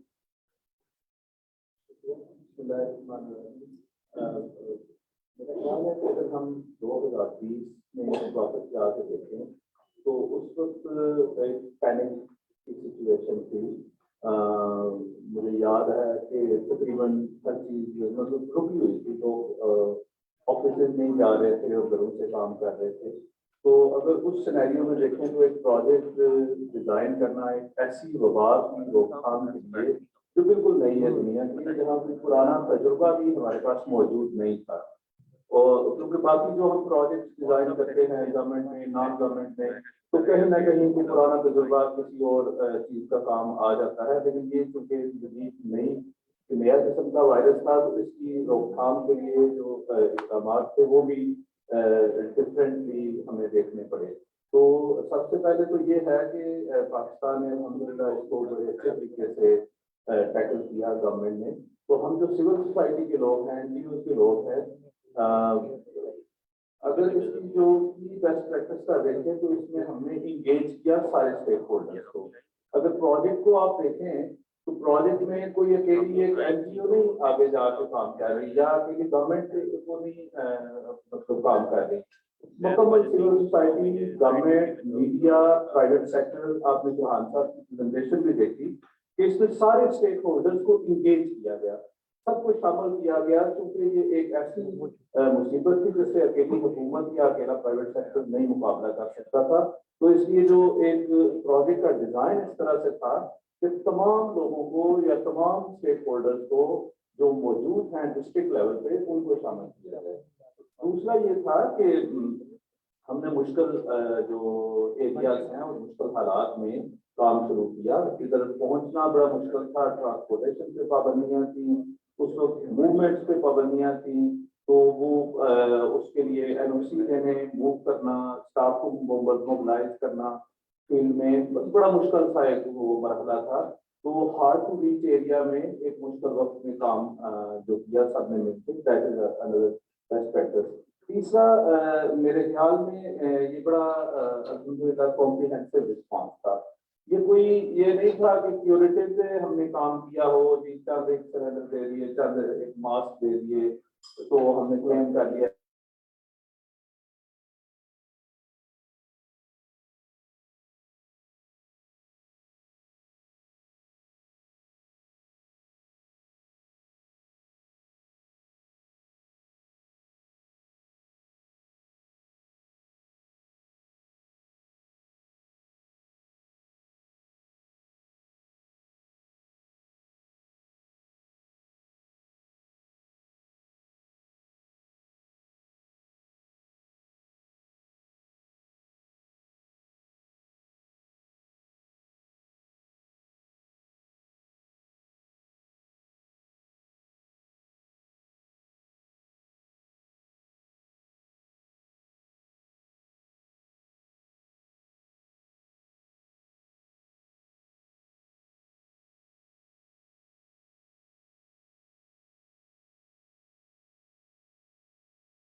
के असर तब्दील हो रहे हैं ग्राउंड पे, तो हमें भी अकॉर्डिंगली अपने आप को अकोमोडेट एडजस्ट करना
उनकी स्क्रीनिंग वगैरह इन चीज़ों के प्रति अब हम फोकस कर रहे हैं।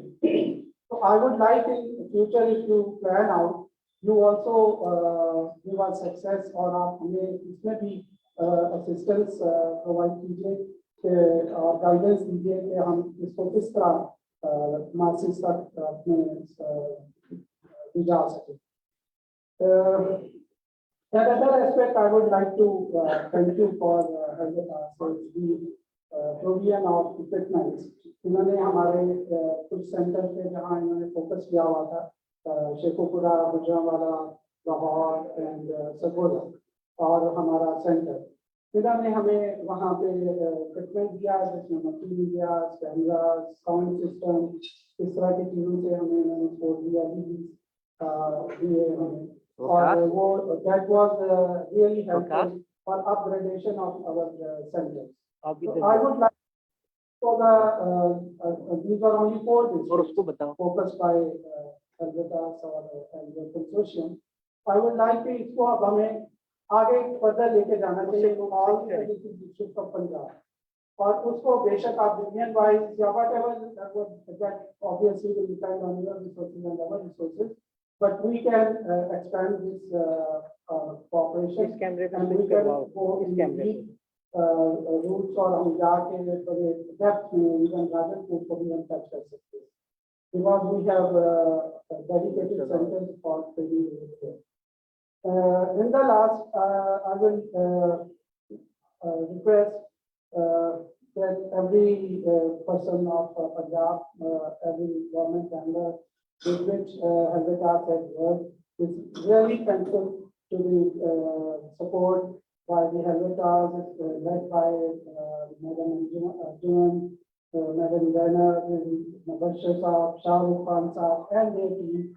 They have been with coordinating with us.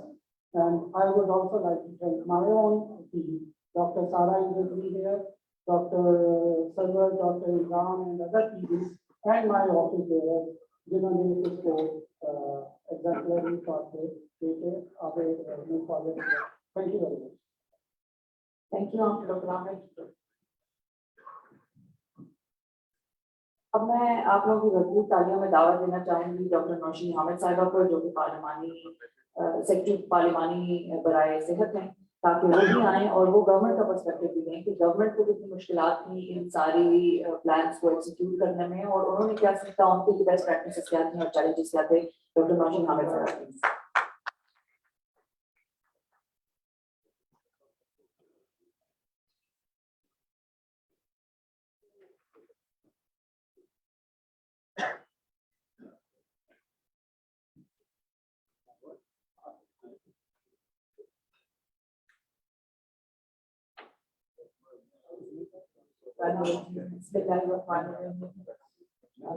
यहाँ पर प्रेजेंट तमाम हजरात जो समझिए बहुत दूर दराज के इलाकों से आए हैं, गवर्नमेंट ऑफिशियल्स जो हैं, NGOs के रिप्रेजेंटेटिव्स, अस्सलाम वालेकुम। फर्स्ट ऑफ ऑल तो मैं अप्रिशिएट करूंगी कि ये जो एक आपका 7 NGOs का जो INGOs का जो कंसोर्शियम बना और उन्होंने जो रोल प्ले किया और जो मैंने अभी थोड़ा सा प्रेजेंटेशन तो मेरी मिस हो गई थी पर इनकी बातों से जो मैंने देखा है कि आई रियली मस्ट अप्रिशिएट कि जिस तरीके से इन्होंने एक तरह से सपोर्ट की गवर्नमेंट को दैट इज कमेंडेबल और इसी तरह के इनिशिएटिव्स की वजह से मैं समझती हूँ कि हुकूमत का काम जो है वो आसान हुआ और उनको असिस्टेंस जो मिली है that went a long way in helping us combat the Covid pandemic. अगर हम ये कोविड की कहानी शुरू करें कि जब ये अनाउंस किया गया था चाइना में 2019 के एंड में और 2020 की जनवरी में, तो उसी वक्त ministry of national health services में हम लोगों ने एक कमेटी बना ली थी जनवरी में ही और इसके ऊपर इंटरनेशनल डाटा और जो भी स्कीम्स, क्योंकि ये बिल्कुल एक नई चीज थी, फर्स्ट टाइम पाकिस्तान में बल्कि दुनिया में आई थी, तो इसके बारे में इंफॉर्मेशन नहीं थी और एक अजीब सा अनसर्टेनिटी थी, एक खौफो हरास था। तो ये जनवरी में उसकी पहली मीटिंग हुई और हम लोगों ने तभी से स्ट्रेटजीज जो थी वो सोचनी शुरू कर दी कि किस तरीके से, जब ये क्योंकि इट वाज इनएविटेबल कि इसने पाकिस्तान में आना ही आना है। तो एक सिचुएशन थी जो मुझे अगर वो जर्नी याद है कि हमने किस तरह से शुरू की कि सबसे पहले हमारा जो टास्क था वो ये था कि हम टेस्टिंग किट्स जो हैं और पीसीआर लैब्स जो है वो पाकिस्तान में एस्टेब्लिश करें, क्योंकि पहला स्टेप यही था कि इन केसेस के तो सब NIH में पहली जो PCR लैब थी, उसके बाद ये सिलसिला जो चैलेंज को जिस तरह से लिया कि वो पहली एक लैब से फिर वो बढ़ते बढ़ते पूरे पाकिस्तान में 200 से ज्यादा लैब्स छोटे बड़े शहरों में बनाना, ये मैं समझती हूँ कि ये एक NIH का और हुकूमत का एक ये बड़ा इम्पोर्टेंट टास्क था, जो कि अल्हम्दुलिल्लाह बड़ी कामयाबी से हुआ कि वो 200 लैब्स इस वक्त पाकिस्तान के पूरे इलाकों में, हत्ता के बॉर्डर्स पे हमने मोबाइल लैब्स जो थी पाकिस्तान के बॉर्डर पे वो खड़ी की। और ये लैब्स का जो था ये सबसे पहला जो हमारे लिए चैलेंज था कि हम इसको डायग्नोज करने में और आइडेंटिफाई करें। उसके बाद यहाँ पर भी जिक्र हुआ कि प्रोटेक्टिव इक्विपमेंट, क्योंकि पाकिस्तान के पास उस तरीके से हमारे पास कभी इस किस्म की पेंडेमिक और इस किस्म का रवाज ही नहीं था कि हम लोग अपने हेल्थ केयर प्रोफेशनल्स को इतने बड़े स्केल के ऊपर प्रोटेक्टिव इक्विपमेंट प्रोवाइड करें। तो फिर PPEs का जो था एक बहुत बड़ा चैलेंज था और वो हम लोगों ने एक्वायर करनी शुरू की और वो भी अल्हम्दुलिल्लाह ना सिर्फ उनको एक्वायर की बल्कि हमारे जो यंग डॉक्टर्स थे बहुत सारे लोगों को उनकी प्रॉपर यूजेज का भी नहीं पता था कि हमने उनको किस तरीके से इस्तेमाल करना है, कौन सा मास्क किस वक्त किस तरीके से करना है। तो उसके लिए भी ट्रेनिंग्स करवाई गई कि on proper usages of the PPEs। उसके बाद जो हमारा क्योंकि इसने बाहर से आना था तो पॉइंट ऑफ एंट्रीज पे एयरपोर्ट्स के ऊपर हम लोगों को एस्टेब्लिश कर देते ऐसी फैसिलिटीज कि हम इसको वहां पर जितनी देर रोक सके या जितना डिले कर सके या अर्ली आइडेंटिफिकेशन हो। तो एयरपोर्ट के ऊपर हमारा सेंट्रल हेल्थ एस्टेब्लिशमेंट एक अदारा है जिसका मेरा ख्याल है इससे पहले किसी ने जिक्र भी नहीं सुना होगा और वो बिल्कुल एक साइड पे पड़ा हुआ था, ये ची का जो अदारा था उसको फाल करना, उसके लोगों को ट्रेन करना और जो हमारे तकरीबन 19 एंट्री पॉइंट्स थे पाकिस्तान में, इनकी पहले भी ड्यूटी इन पॉइंट्स पे होती थी मगर ये इतने ट्रेन और इतना फाल अदारा नहीं था और इसको बल्कि बड़ा एक रिडंडेंट सा एलिमेंट था ये हेल्थ मिनिस्ट्री का। तो इसको बहुत ज्यादा फाल किया गया, इनकी ट्रेनिंग्स हुई, इनके अमले की तादाद बढ़ाई गई, मिनिस्ट्री के बाकी डिपार्टमेंट्स में से इनके अंदर भेजे गए लोग ताकि इनकी जो ह्यूमन रिसोर्स है उसको हम पूरा कर सके और ची को जो है वो फाल कर सके। और अब मैं समझती हूँ कि ची ने बहुत अच्छा तरीके से इस चीज को टेकअप किए और इस वक्त पॉइंट ऑफ एंट्रीज पे उनका अमला हर वक्त मौजूद होता है जो प्लेन ऑफ बोर्ड करते हैं, जो एयरपोर्ट के उसमें आते हैं, उनके रैपिड एंटीजन टेस्टिंग करनी और जो बाकी सारी चीजें जो थी वो ची के अमले ने जो है उनको बखूबी किया। तो ये भी हमारी एक इसके अंदर पेंडेमिक में था कि एक ऐसा डिपार्टमेंट जो कि बिल्कुल नॉन फंक्शनल था उसको बहुत अच्छे से उसको फंक्शनल किया। कभी कोताहियां रह जाती हैं पर मैं समझती हूँ कि जनवरी 2020 से लेके आज तक उसमें बहुत ड्रास्टिक इम्प्रूवमेंट हुई है। उसके बाद क्वारंटीन फैसिलिटीज बनाई गई मुख्तलिफ जगहों के ऊपर और वहां पर लोगों को रखा गया जो बाहर से आते थे और ये भी पाकिस्तान में पहली दफा इतने बड़े स्केल के ऊपर क्वारंटीन फैसिलिटीज जो है वो बनाई गई।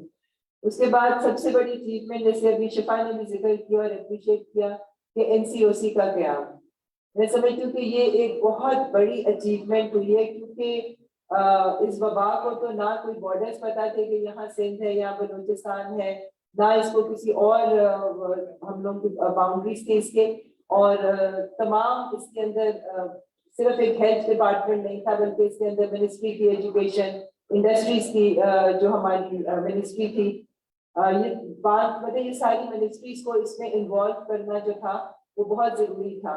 और क्योंकि डिसीजंस कलेक्टिव होने थे, इसमें सिर्फ हेल्थ का एलिमेंट नहीं था बल्कि एजुकेशन का एलिमेंट था और इकोनॉमी जो थी वो बहुत ज्यादा इंटरकनेक्टेड थी क्योंकि हमारे लिए ये एक डबल चैलेंज था कि एक तरफ हमने अपने लोगों को बीमारी से बचाना है, प्रिवेंशन करनी है, उनके लिए ट्रीटमेंट की फैसिलिटीज प्रोवाइड करनी है और साथ साथ इसके फैलाव को रोकने के साथ साथ हमें अपनी इकोनॉमी को भी सेव करना है।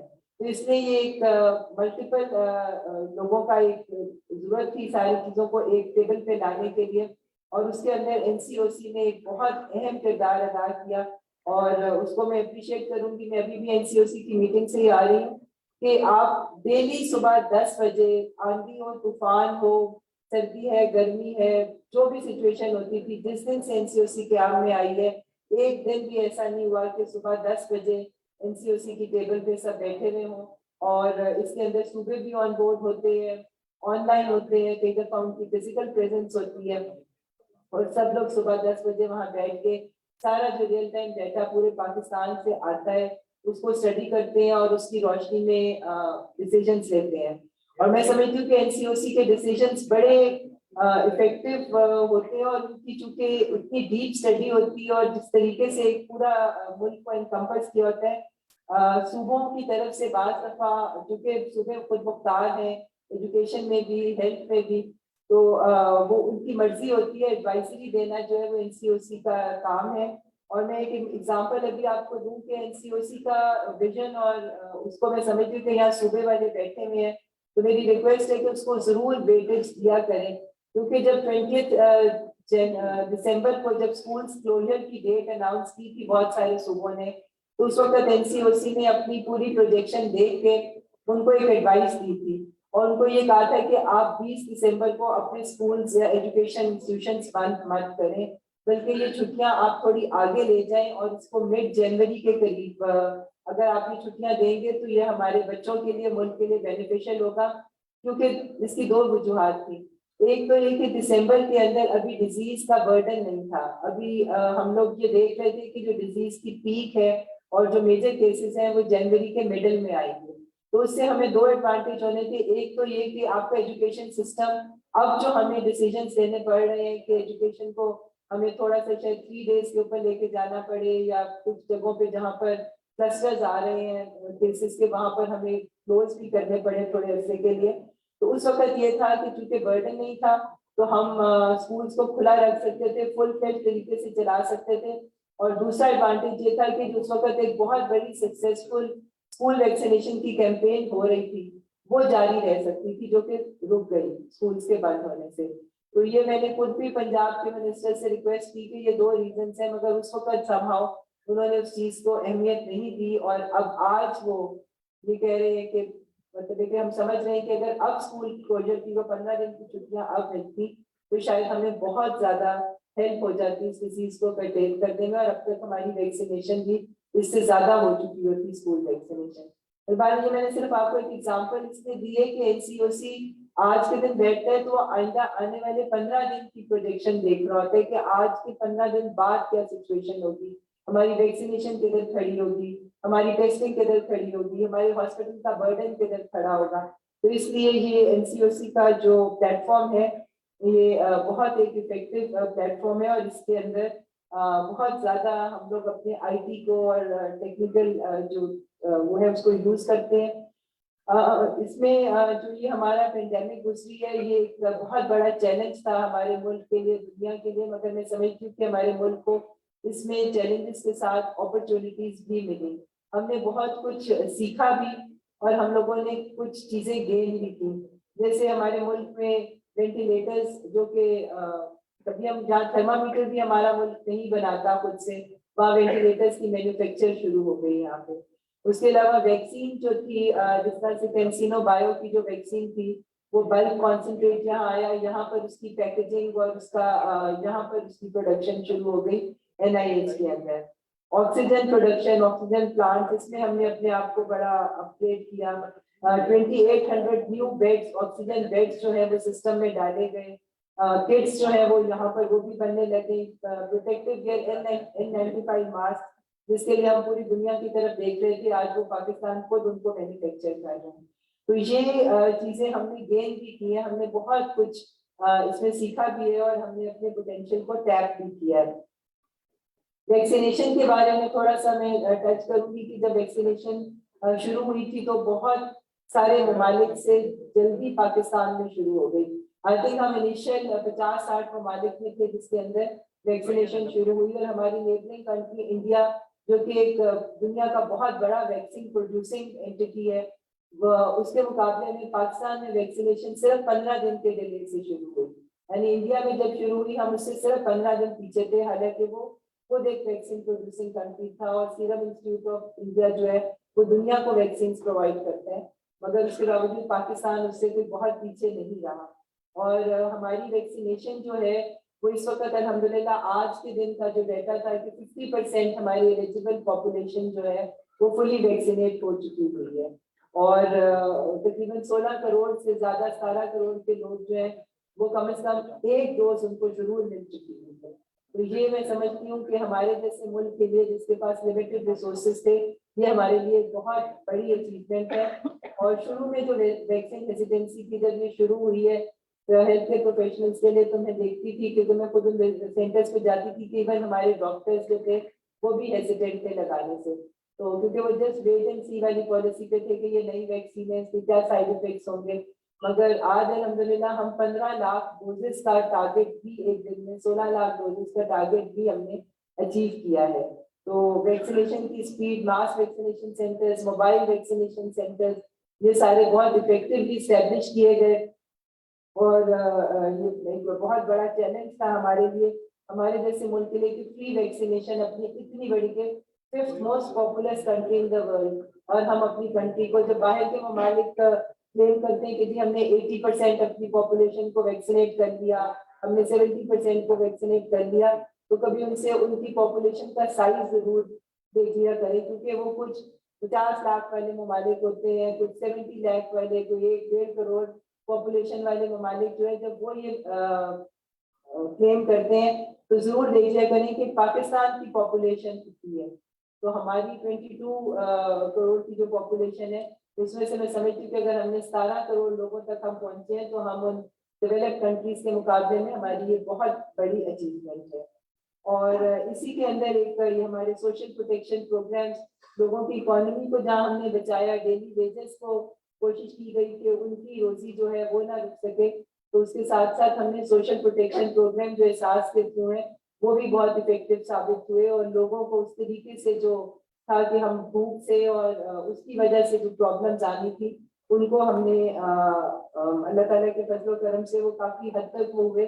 नहीं तो अगर ये हम लोग टोटल क्लोजर, जिसके लिए बहुत ज्यादा प्रेशर भी प्राइम मिनिस्टर पे पड़ा कि जी टोटल लॉकडाउन करें, तो वो फिर उसके जो आने थे असरात इकोनॉमी के ऊपर और फिर जो राइट्स होने थे, जो लोग जब भूखे होते और उनके घरों में खाना ना होता, तो ये मैं समझती हूँ दोनों चैलेंजेस को हुकूमत ने साथ साथ निपटा अल्लाह ताला के करम से। आखिर में बस मैं ये आपको कहूंगी कि अब हमें अपनी जिंदगी, क्योंकि वेरिएंट्स एक के बाद दूसरे आते रहेंगे, एक और वेरिएंट भी अभी रिसेंटली कुछ दिन पहले शायद डेल्टा क्रॉन के नाम से किसी एक कंट्री में डिटेक्ट हुआ है, जो कि ओमिक्रॉन के बाद एक नया वेरिएंट कहीं पे नजर आया। तो ये एक वेरिएंट आएगा, उसके बाद दूसरा आएगा, तीसरा आएगा, ये वेरिएंट सब आते रहेंगे। अब हम लोगों का काम ये है कि हम अपनी जिंदगियों को एक न्यू नॉर्मल, वर्ड यूज किया जाता है कि न्यू नॉर्मल के मुताबिक हम अपनी जिंदगी को जो है वो एडजस्ट करें। अब हमें इन मास्क के साथ जीना सीखना होगा, हमें इन SOPs के साथ जीना सीखना होगा, और हमें जो ये पब्लिक गैदरिंग्स और ये वो इनको हमें कुछ अरसे के लिए SOPs के साथ करना है। तो ये वायरसेस जो है ये ना पहले थे ना आखिरी है, ये आते रहेंगे। तो अगर हमें अपनी जिंदगी को जारी रखना है, हुकूमत के काम भी चलेंगे, इकोनॉमी भी चलेगी, लोगों की डे टू डे रूटीन्स जो है उनके अपने तमाम मामला जो है वो चलते रहेंगे। तो इसके लिए न्यू नॉर्मल के साथ अडेप्ट हम जितनी जल्दी कर जाएंगे उतनी जल्दी हम अपने मुल्क को वापस नॉर्मलसी पे ले आएंगे। यहाँ पर मैं ये जरूर कहूंगी कि इस वक्त दुनिया ने भी एक ग्लोबल विलेज की तरह एक दूसरे को सपोर्ट किया है, और जो कोवैक्स का प्लेटफॉर्म बना था जिसके अंदर पाकिस्तान की मेंबर है, और उसने जिस तरह से वैक्सीन गरीब ममालिक को प्रोवाइड की है वो भी एक बहुत बड़ा काम था। और आज हम देख रहे हैं कि उन्हीं ममालिक के अंदर ये ज्यादा हम केसेस देख रहे हैं जहाँ पर वैक्सीनेशन रेट लो है। तो ये सारी दुनिया ने मिलकर इस चीज को फाइट किया, एक दूसरे को सपोर्ट किया, और इंशाल्लाह ताला आइंदा भी मैं समझती हूँ कि हम मिलजुल कर इसको करेंगे। तो क्योंकि एक अच्छी खबर जो लग रही है, ये टाइम हमें बताएगा कि ये वायरस अब ग्रेजुअली वीक हो रहा है। जो ओमिक्रॉन वेरिएंट है इसकी सिम्टम्स, साइन सिम्टम्स की सिवियरिटी कंपैरेटिवली कम है इस वक्त। वो कि आज के डेटा में हमने देखा है कि थोड़ा सा क्रिटिकल केयर ऑक्यूपेंसी अब बढ़नी शुरू हो गई है, पर अभी तक ये था कि क्रिटिकल केयर के ऊपर इतना बर्डन नहीं था। उससे हम उम्मीद करते हैं कि ये शायद, क्योंकि इसमें वैक्सीनेशन का भी एक रोल है, जो कराची का इनिशियल डेटा हमारे पास आया था इस वेव का, तो उसमें 80% हॉस्पिटलाइज्ड केसेस वो थे जिनकी वैक्सीनेशन नहीं हुई। तो वैक्सीनेशन भी एक इम्पोर्टेंट रोल प्ले कर रही है। आप सबसे भी दरख्वास्त है कि वैक्सीनेशन को प्रमोट करें, इनकरेज करें लोगों को अपने अपने स्पेयर्स में, कि हम जल्द से जल्द जो है ज्यादा से ज्यादा लोगों तक पहुंच सकें। तो आखिर में एक दफा फिर आप सबका बहुत शुक्रिया अदा करती हूँ कि आप लोगों ने जिस तरह से ये प्रोजेक्ट चलाया और गवर्नमेंट को असिस्ट किया, thank you.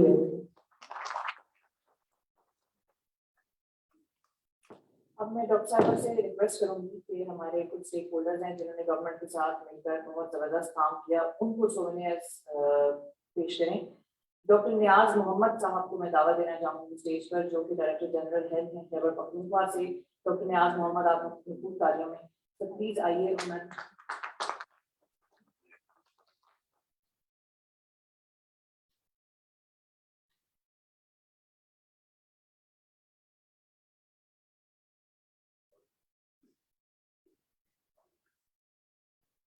Doctor Niaz Mohammad, DG health Khyber Pakhtunkhwa.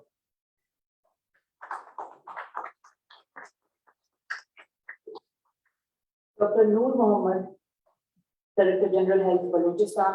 Doctor Noor Mohammad को मैं दावत दूंगी कि आप लोग भरपूर तालियों में स्टेज पर तशरीफ में आए और अपनी सोवेनियर शील्ड जो है वो हेडअप से सकते हैं।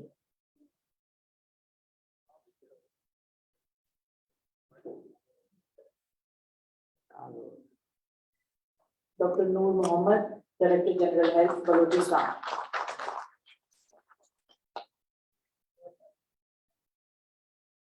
डायरेक्टर पीडीएमए आगा गफूर साहब से भी मेरी दरखास्त होगी तो वो भी स्टेज पर तशरीफ ले आए। डायरेक्टर पीडीएमए आगा गफूर साहब।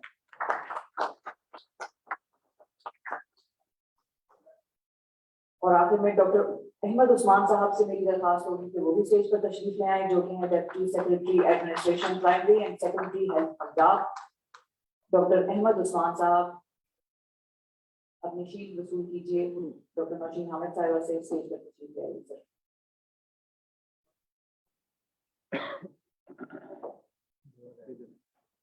डॉक्टर अहमद उस्मान साहब नहीं है हमारे साथ है। अच्छा, डॉक्टर अहमद उस्मान साहब गालिबन हमारे साथ हॉल में यहाँ पर मौजूद नहीं है। एंड नाउ फॉर अब ठीक है, उनके बिहाफ पे डॉक्टर आमिर मुफ्ती साहब हैं जो कि तशरीफ ला रहे हैं और वो शील्ड वसूल करेंगे मैडम से।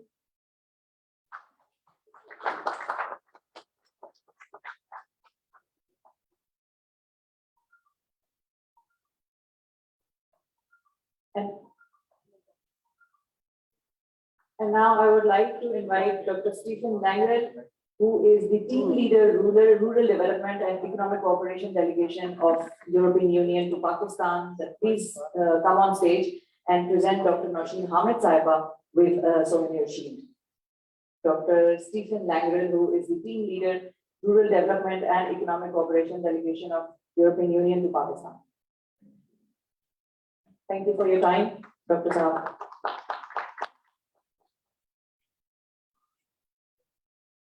Dr. Stephen Langer.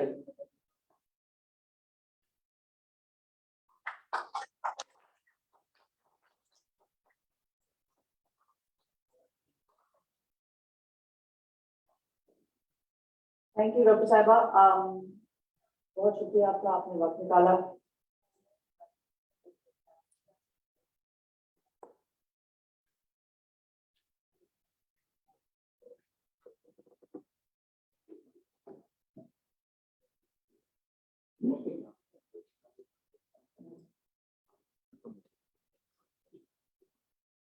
सेशन खत्म हुआ है, प्रोग्राम नहीं खत्म हुआ, सेशन भी था।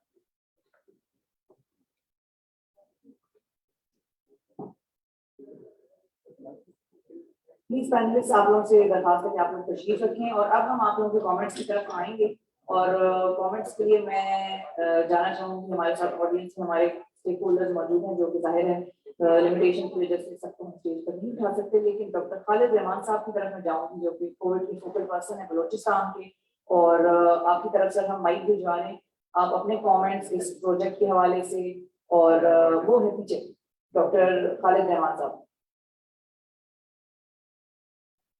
तो आप अपने कमेंट्स दीजिए सर कोविड-19 और उसके हवाले से चैलेंजेस और battling the pandemic. My name is Dr. Khalid Rahman. I'm working as assistant professor of public health and Sabra Medical University, and worked on this project for some training and some surveys. So mostly my work is on infectious disease control and COVID, of course, infectious disease. So from the very start, I've been working on the response just like the other colleagues who are here. So one thing which I want to mention here is that in this project we did some very nice work, as already been mentioned, and of course there were a lot of challenges, but some good work done. One of the important work which was done was vaccine hesitancy and acceptance survey. That survey we did, I think, more than a year ago now, even before the start of the vaccination drive. And the results at that time showed that people have around 50% of acceptance for vaccine, COVID vaccine. So that, of course, is very low. And then now, if you see the figures, all those figures that we are achieving, half of our population has one dose and only 1/3 of our population is fully vaccinated. So I think we have reached to that point which we already knew before the vaccination even started. So we have made a lot of progress there, of course, but I think what needs to be done for future is that how now that all sorts of vaccines being available, how we can improve, how we can vaccinate the rest of the people, because if not, we are safe only when everybody is safe. So it's very, very important that we have done good work here, and we have won the battle here, but the war is still raging. And we all know that the new variants and everything is, it's not over. It's going to stay with us. So a lot of speakers mentioned that, which is of course the reality. So how we can improve, how we can vaccinate the rest of the population, how we can give booster doses to the population who have been vaccinated. I think that's very, very important. And since all the stakeholders are here, starting from the donors to the implementers and government, so I think this is very important that for future to think about strategies that engage people and get them vaccinated. Thank you. Thank you, Dr. Saab. Thank you. Agha Ghafoor Saab. Agha Ghafoor Saab की तरफ हम जाएंगे. PDM से हमारे साथ हैं Agha Ghafoor Saab. इधर है फ्रंट इधर.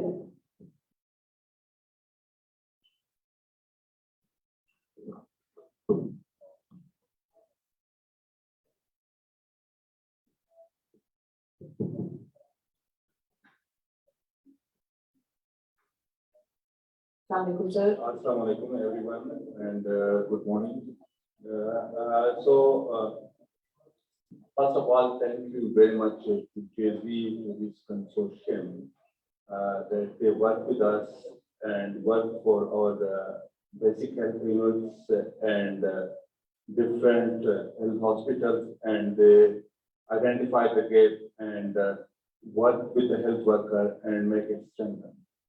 बेसिकली जो पीडीएमए का काम है, हम जिस तरह रिस्पॉन्स करते हैं, हम देखते हैं कि हम पहले इस तरह हम बिल्कुल जैसे कि हर organisation at every institution level we were not prepared, we were not ready for the kind of emergency.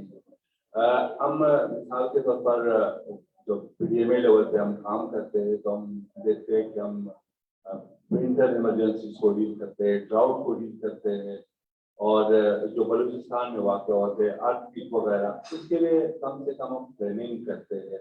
उनके लिए कि हमने कंटीजेंसी प्लान बनाया है, ड्राउट के लिए बनाया है, मानसून के लिए बनाया है, विंटर के लिए बनाया है. लेकिन this was very new thing. We did not have any plan to encounter the कोविड-19. अचानक पीडीएमए के पास इतने हेल्थ एक्सपर्ट भी नहीं थे, though we work with our health department, we work very closely with the health department. At every stage, we take peer support, we take peer advice, but at the PDMA level, we were unprepared. Why we got this task? Because जो हमारे health department है, basically ये उनका task था, हमने उनको assist करना था. अब जो हमारे government के rules है, regulations है, उसके मुताबिक जो भी आपने requirement करनी हो, आपने certain rules, regulation को follow करना है. The only mandate to the PDMA कि वो अपने rules को थोड़े से relax कर सकता था और government के लिए requirement कर सकता था. तो गवर्नमेंट ऑफ बलूचिस्तान ने पीडीएमए को ये रिस्पॉन्सिबिलिटी दी कि आपने हेल्थ डिपार्टमेंट को स्ट्रेंथन करना है और उनके लिए रिक्वायरमेंट करनी है. This is what PDMA done. Secondly, हम नाम तक नहीं जानते थे कि what the quarantine, because it was very new terminology, very new phase for us कि क्वारंटीन. और फिर हमें कहा गया कि आपने क्वारंटीन को एस्टेब्लिश करना है तफ्ताम बॉर्डर पे. Taftam border is like 500 kilometers away from Quetta city. और वहाँ पे जिंदगी की कोई सहूलियात नहीं थी, कुछ भी नहीं था. और वहाँ पे हमने बंदोबस्त करना था 14,000 पीपल, उनको वहाँ पे एडजस्ट करना था. और पीडीएमए ने उसको किया.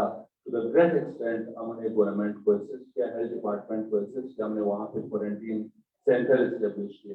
फिर with the time go we learn कि हमने अपने हेल्थ सिस्टम को स्ट्रेंथन करना है. फिर जेएसडी की सूरत में, इस कंसोर्शियम की सूरत में हमारे पास लोग हैं. They said we want to strengthen your system and we welcome them and we support them, we connect them with the district, with the health authorities, and they really work with us and they strengthen our system, for which I am very, very much thankful to this consortium, to the ECO for their support. Thank you very much. Thank you, Abdullah. You were very right when you talked about Balochistan and Pakistan and the borders, and जहाँ पे आम रहने की facility ना हो वहाँ पर quarantine करना है लोगों को 10,000 लोग. So hats off to all those who are here along with their teams. This has been possible. Otherwise, no country could do it on its own, especially not the government alone. अब हम चलते हैं doctor Khan बहादुर साहब की तरफ, जो कि MS हैं DHQ हंगू के. और Hangu is also one of those challenging areas जहाँ पर मेरा अपना ताल्लुक खैबर पख्तूनख्वा से है. So I'm very well aware कि हंगू के भी रिसोर्सेज के मसाइल हैं, दूर है, वेदर जो है बड़ा ड्रास्टिक होता है, तो वहाँ पर भी मसाइल हमें दरपेश हैं. डॉक्टर खान बहादुर साहब की तरफ हम चलेंगे हंगू से, जो कि हमें अपने एक्सपीरियंसेस के बारे में बताएंगे और कमेंट करेंगे आज की तकलीफ के हवाले से और चैलेंजेस के हवाले से. डॉक्टर खान बहादुर साहब की तरफ हम पहुंचे. जी अस्सलाम वालेकुम. Good morning all. प्लीज दुरूद शरीफ पढ़ें. No doubt we passed through the great disaster. In the beginning, I was posted in MS in the new world, but the word is MS. There was too much frightening situation in India. It was the very beginning of the COVID, and the people were very better in that situation. So we were not in a position to control it because of the limited resources and untrained human resources in the hospital.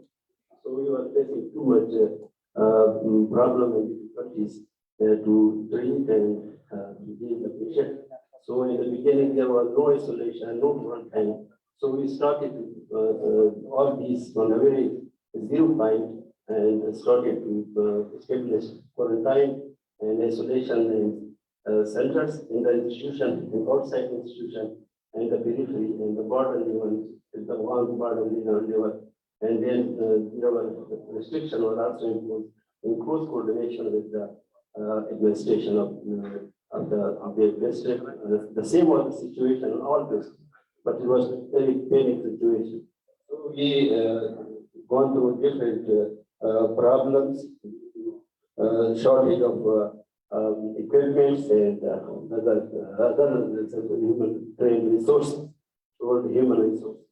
So these health department and the other community and these organizations, different places, come and stay with us And we establish these things, these all facilities to the maximum extent to supply maximum facilities for these COVID affected patients. So we start in the isolation, ICU, CCU, and all these services, and also send our human resources. There was present in the institution, sent to the tertiary care hospitals. So for training, they were trained to some extent, nurses, doctors, and specialists, doctors, medical officers. They were trained, also specialists, and anesthesia specialists.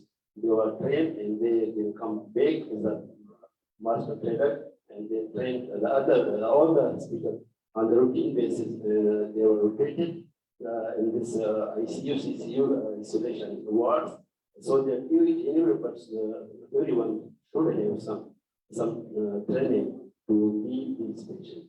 So these were the situation.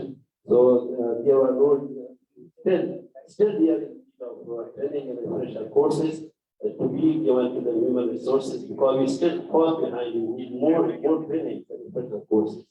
And the second thing is all the other speaker has told that's the need of the sustainability of these strengthening of the health facilities as we are fall behind, especially periphery of the health department is very weak. There is great need of the sustainability, strengthening of these equipments and training and equipments and all the things that we need to do here.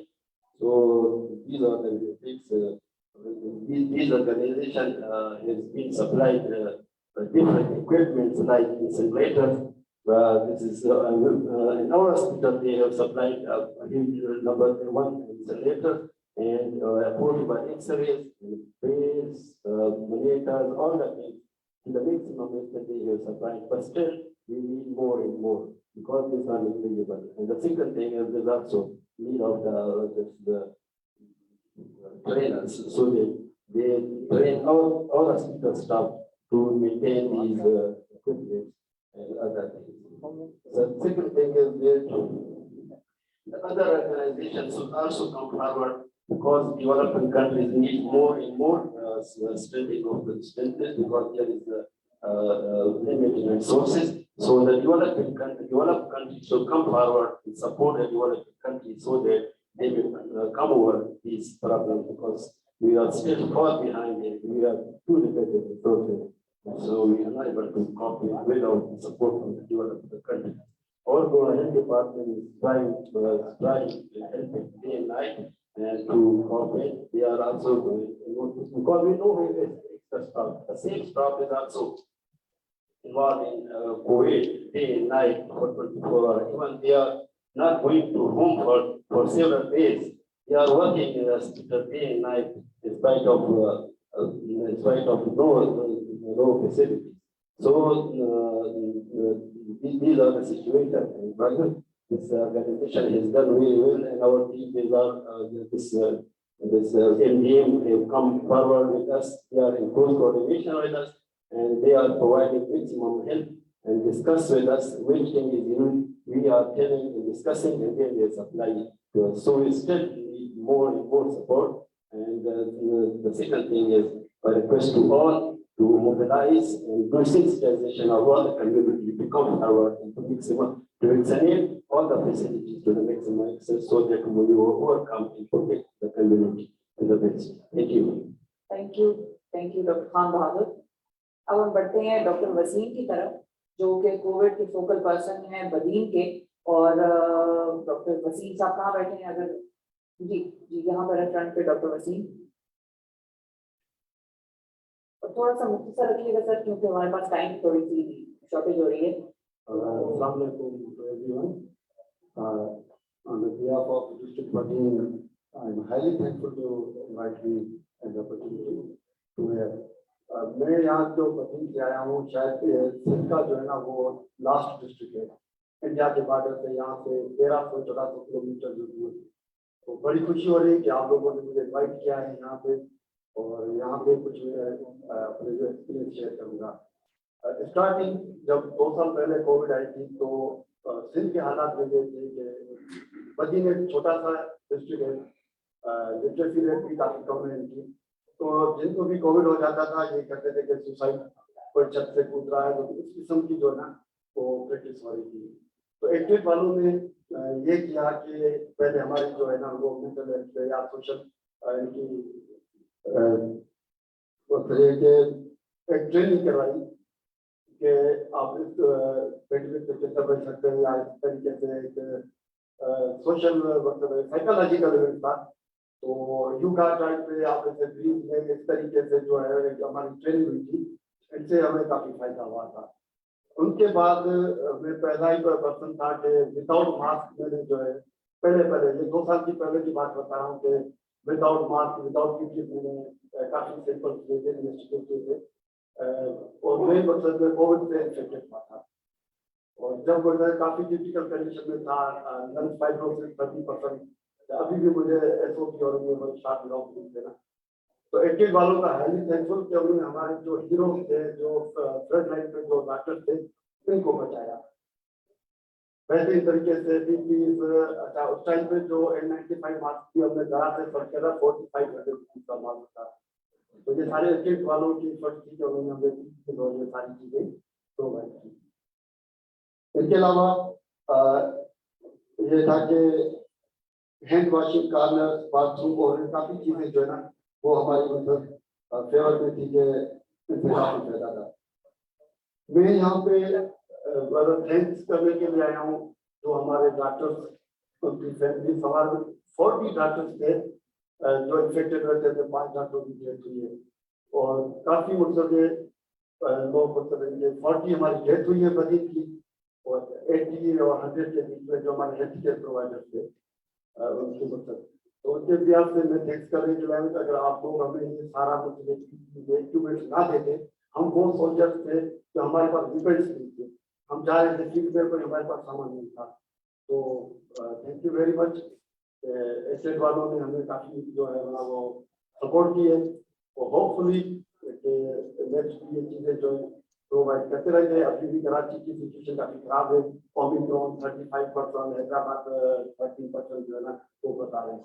तो इन लोगों की जो training से, equipment से काफी चीजों में हमें जो है बेनिफिट हुआ। और डेथ पार्टीज का थोड़ा बताता रहूँ, ये जो पीपी हमें मिली थी ये मुहर्रम की मजलिसों में, माँ बारगाहों में, मस्जिदों में काफी जगह पे हमने डिस्ट्रीब्यूट की थी।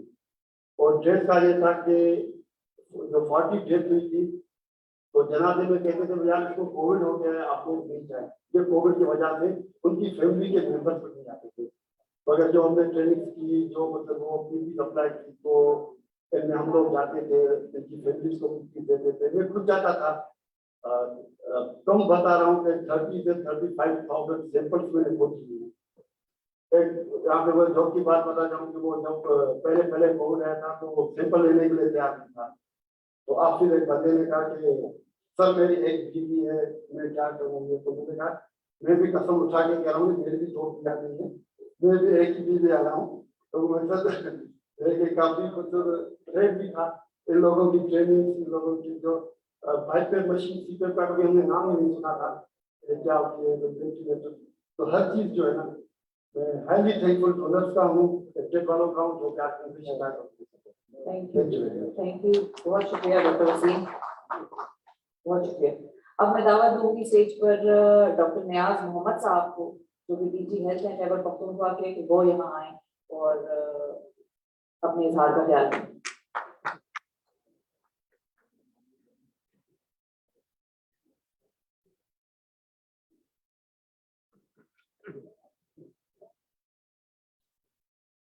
ख्यालात का इजहार करें।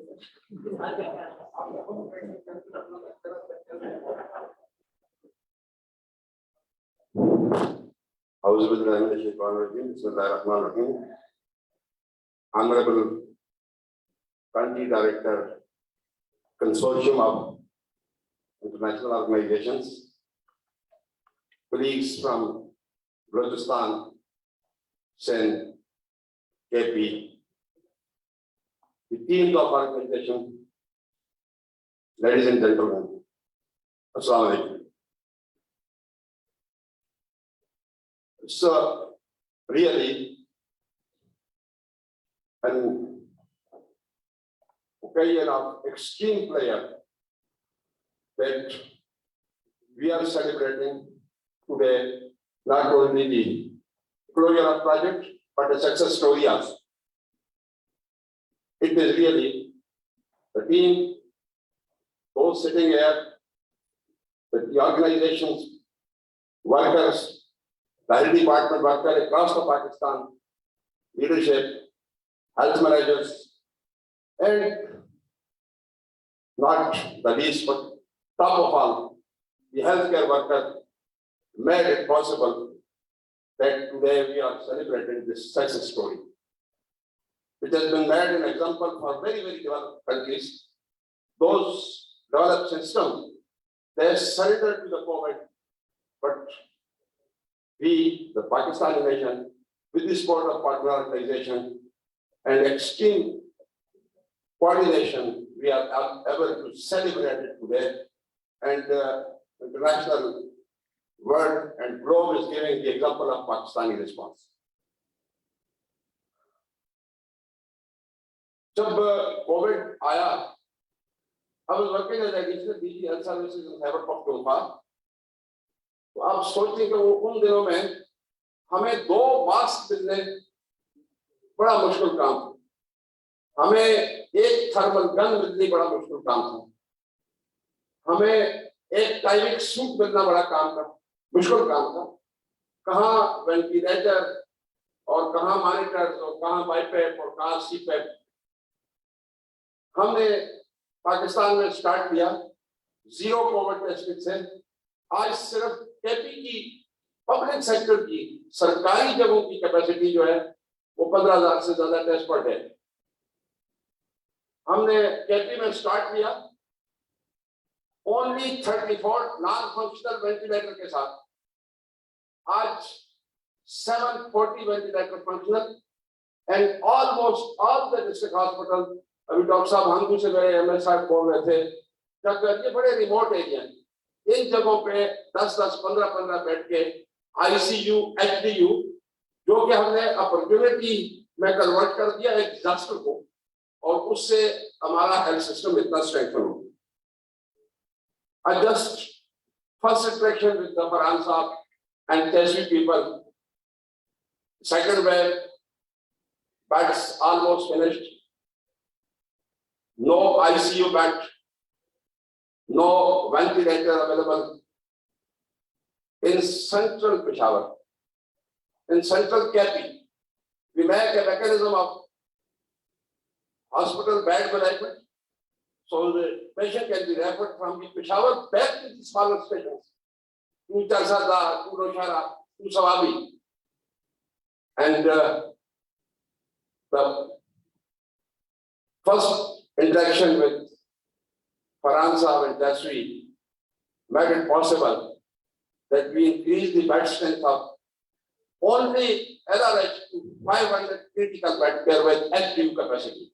Now we have an asset of 500 HDU and ICU bed in LRH hospital only in Peshawar. So, not taking my time because the Madam Al-Azhari details, the time is limited and everyone has commitment. So, just I'll briefly say that the consortium and especially in KEPI, Helvetas, Cheshire, Ambient, we commend the services of other organizations which has been done across the country in Sindh, Punjab and Pakistan. But in KEPI, mainly these 3 organizations work. They supported us in critical care.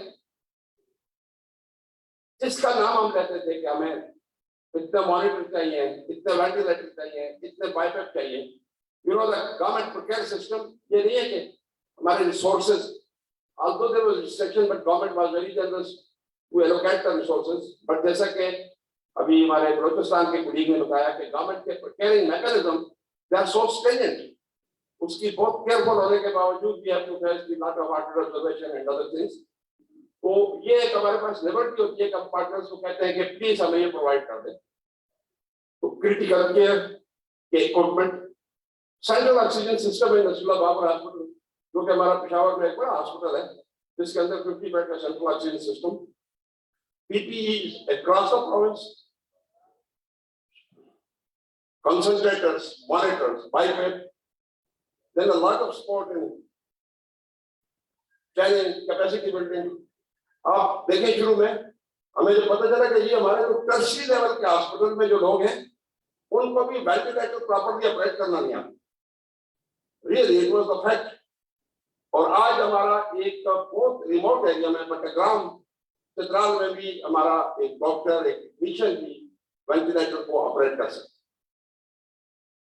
Capacity building के साथ साथ फिर communication, public awareness,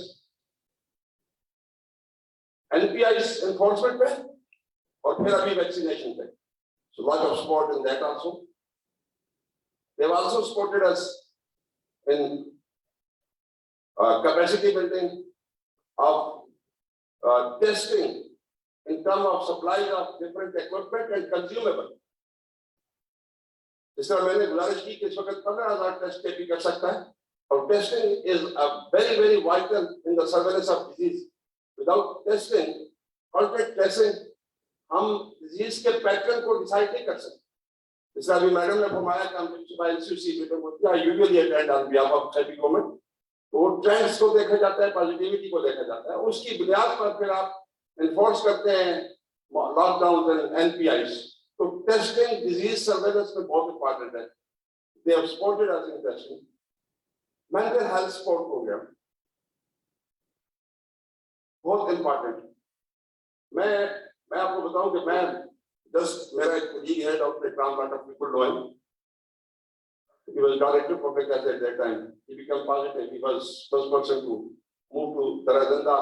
Tarazanda is the borderline place of Quetta, Pakistan and Kepi.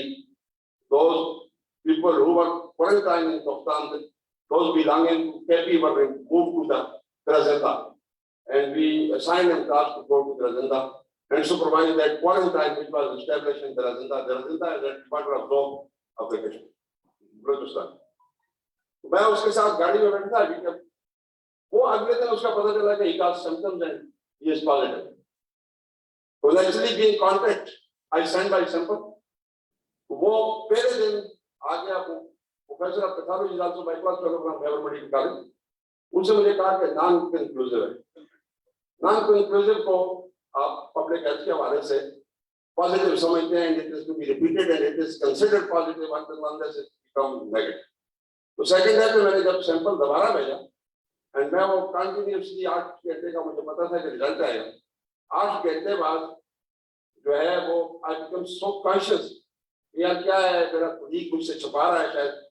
तो फिर मेरा जो I was in a room in office of the director quarantine in that because I live in Hyderabad, मैं पेशावर में ड्यूटी कर रहा था, तो मैं घर नहीं गया उसी एक दिन के लिए। मेरा जो पीएम था दोपहर को खाना लगाया, दरवाजा उसने नॉक किया और मैंने कहा कौन, कहता है मैं फलाना आदमी, कहता है सर मैं खाना लाया हूँ। He left it in front of room door और he ran away. ये दरवाजा खोलेगा तो मुझे कुछ ना लगे, हालांकि it was not conclusive, it was not still confirmed. तो आप सोचे कि इस सूरत हाल में लोग कितना साइको ट्रॉमा के साथ थे। जैसा वो मैडम ने अभी बताया, पैरानाइड हो गए, डिप्रेशन में चले गए, एंजाइटी में चले गए। केपी में अल्हम्दुलिल्लाह एक प्रोजेक्ट चलता था पहले से, initially it was started with the Morgan, ये भी एक इंटरनेशनल ऑर्गेनाइजेशन है, and then it was taken over by the university.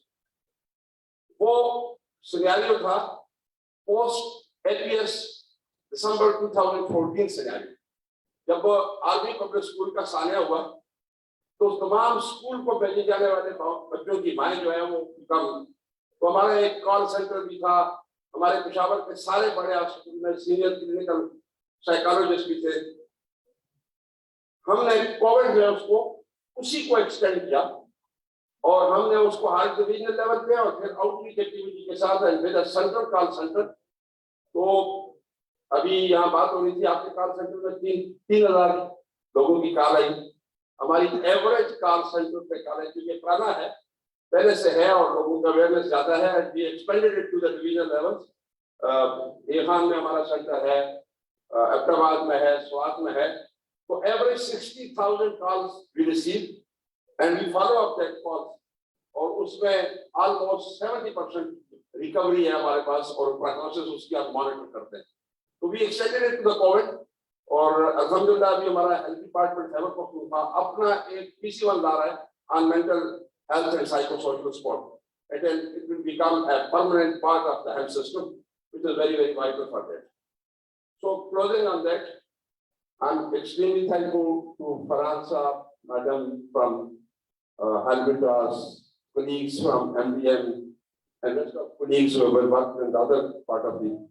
I especially appreciate the team which was working with us in coordination with us on behalf of Helvetas and Tesri. They were and MDM. They were fantastic people. We were in need of things, and they were coming to us every time and asking, "Tell us what you need." So that fantastic coordination, success में confidence, एक दूसरे पे एतमाद और coordination बहुत बड़ी important चीज होती है. तो ये भी एक बहुत बड़ा lesson learned है हमारे पास. और इनके lesson learned है कि अगर हम properly एक system health department के साथ partner organization identifying the gray areas, not duplicating the resources to give a good output and maximum output. मैं 2005 में जब नॉर्दर्न एरिया और हजारा और कश्मीर में अर्थक्वेक आया था तो I was also at that time a frontline worker. I was working as a medical superintendent of district headquarters of Mansura, which catered for more than 40,000 people of the earthquake injury, and I personally belong to that area where a lot of our relatives were also injured. And so in that time a cluster approach was done. We were then sitting, all the partner organizations were sitting, UN agencies were sitting. And that cluster approach gave a very fantastic response that the resources were properly allocated. जहाँ किसी के पास doctor है, nurses नहीं है, medicine नहीं है, हम उनको reallocate करते थे, उनको station देते थे. So this is a UN OCHA cluster approach which is very successful. Same here हमें coordination का जो mechanism था, वो बहुत successful था. We will maintain this coordination mechanism among the government and partner organizations. And Allah सबको bless करे, महफूज रखे. जिसने यहाँ हमारे पार्टनर्स ने हेल्थ डिपार्टमेंट के वर्कर ने काम किया, अल्लाह उसको उनका अजर है. दुनिया की तनख्वाह वगैरह जो है वो उसका अजर नहीं हो सकता. तो प्लीज हेल्थ केयर वर्कर जिनको कोविड की वजह से उनकी इस दुनिया से दारे पानी से चले गए, उनकी शहादत हुई. I also salute the services of all those जो के वफात पाके कोविड के काम में काम करते हैं और हेल्थ लोगों को हेल्थ केयर सर्विसेज प्रोवाइड करते हुए. तो we salute to all those health care worker और एनी अदर पार्टनर ऑर्गेनाइजेशन के वर्कर, इसमें सिक्योरिटी के वर्कर, 112 के वर्कर, पीटीएमए के वर्कर, पार्टनर ऑर्गेनाइजेशन के लोग उसमें इफेक्ट हुए, providing the facility to people.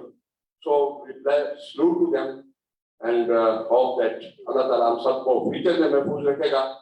Omicron variant की स्पीड पाकिस्तान में काफी तादाद में बढ़ रही है. कैपी में भी इसकी स्पीड कल से ज्यादा हो गई है, पंजाब में और सिंध में तो बहुत ज्यादा थी. Answer is only fully vaccination and booster dose. तो जो हमें मीडिया के जो लोग हैं उनसे मेरी रिक्वेस्ट है कि वो ये मैसेज हमारी तरफ से अवाम अन्नास तक पहुंचाए कि जिन लोगों ने वैक्सीन नहीं लगाई फुल वैक्सीनेट करें, और जो फुली वैक्सीनेटेड है गवर्नमेंट ने फ्री फैसिलिटी दी है बूस्टर डोज की, अपने आप को बूस्टर डोज लगाएं. Thank you very much and Allah bless you. Thank you.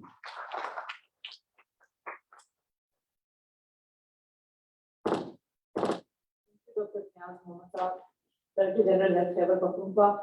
And now I would like to call on stage Dr. Stephen Langrel, who is the team leader, Rural Development and Economic Cooperation Delegation of the European Union to Pakistan. To please come on stage and say a few words.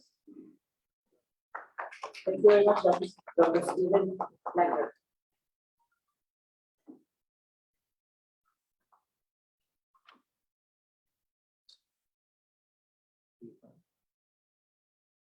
Very much. Thank you to the organisers. Thank you very much to CAM team, all the consortium members, the CSCI, the Betis International Medical Corps, all government representatives here, both regional and federal, cultural stakeholders, and healthcare professionals, which we've heard from already this morning. Thank you very much. Capacity building for COVID. COVID has stopped the entire globe in its tracks. No country has been immune from that, not least Pakistan. And it was right, we believe, for the European Union to step up and assist where we could possibly under this particular situation where the need was apparent. With regards to the money that we provided to implement this particular project, it was relatively quick mobilization of €5 million in resources. Of course, it's a very quick and very efficient organization with regards to the partners of the consortium for the implementation. So I think that on both counts, that was particularly positive. Indeed, from what we've heard this morning, what's been represented, the 5 billion contributors, we believe, have significantly contributed to the COVID response in Pakistan across, as we've heard, 24 districts in all 4 provinces. And this was despite the country and the consortium, of course, facing numerous challenges, as we all do across the globe, in terms of staff shortages, of course, frontline staff being sick as well as everything else, borders closing, opening, and reclosing again, some for very long periods of time, and of course, all the logistical problems which that brings to bear with trying to actually enact or implement something of this nature. We're very happy to see that the consortium follows a very, what we consider is a flexible approach. So they continuously adapted to the evolving needs of the situation as those things arose. So in that sense, that was particularly positive as well. There's been a lot of detail already given this morning, but just to generically review, overall the project has strengthened the developed the capacity of the public health system and district and provincial here in Pakistan, in particular towards the enhanced ability to respond to public health emergencies. Point here. As we heard from the previous speaker, we have a situation with a new variant. Some speakers have also commented that this particular variant and the virus in general is going to be with us for eternity, and it's something that we'll have to live with and manage as we go forward into the future as a species. So this may be the legacy, or part of the legacy building on the successes of this particular activity, which we're very happy to be involved with. So we have strengthened over something like 324 healthcare facilities across the country, and that's not to exclude elements or activities related to mental health and psychosocial support, which is absolutely vital and something which perhaps in some countries was maybe overlooked earlier in the pandemic, but is a real concern and something which needs attention, perhaps increasing attention.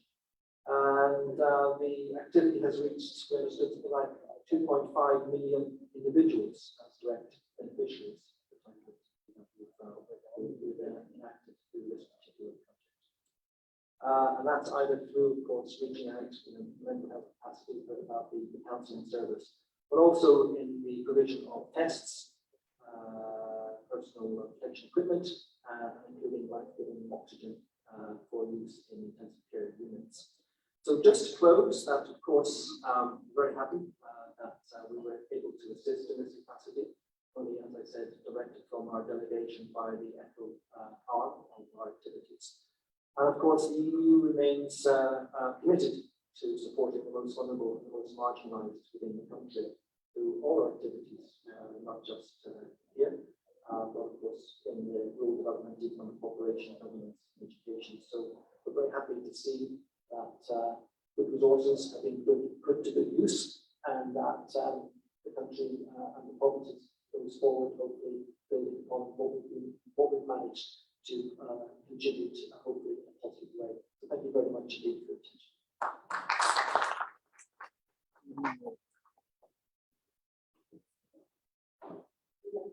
Stay here on stage.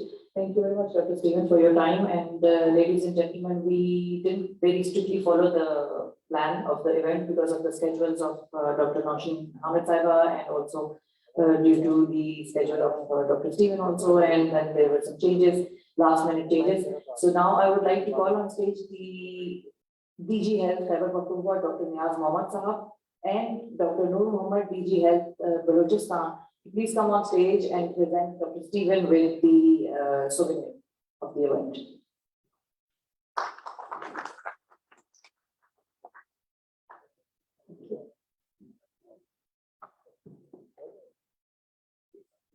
Dr. Niaz Mohammed and Dr. Noor Mohammed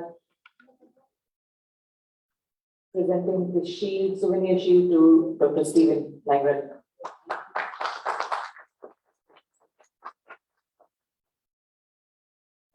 Thank you very much, gentlemen. And I would now like to call on stage Dr. Noor Mohammed, who is the Director General Health Balochistan, to come on stage and say a few words about the event and his experiences of dealing with COVID-19. Dr. Noor Mohammed, Director General Health Balochistan, please give him a big round of applause.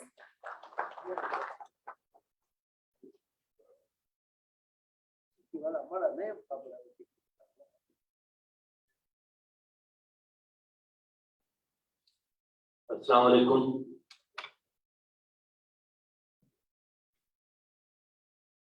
काबिल इकराम PG Khyber Pakhtunkhwa नियाज़ साहब, मेरे कुछ देर पहले यहाँ बैठे panellist और मेरे front line health worker doctor साहिबान और हमारे eyes and ears media personnels, सबसे पहले तो मैं मुबारकबाद देता हूँ एचवी और उसके कंसोर्शियम के दोस्तों का, उसके पार्टनर्स को कि आज उन्होंने ये तकरीब मुनक्किद की और इस स्टेज पे पहुंचे कि वो इस काबिल हो सके कि ये आज कंप्लीशन सेरेमनी मुनक्किद हुई। इंशाअल्लाह जिस तरह आज ये कंप्लीशन सेरेमनी में हम बैठे हुए हैं, वो दिन भी आएगा जब हम कोरोना फ्री कंट्री डिक्लेयर होंगे और इसी तरह की एक सेरेमनी होगी इंशाअल्लाह।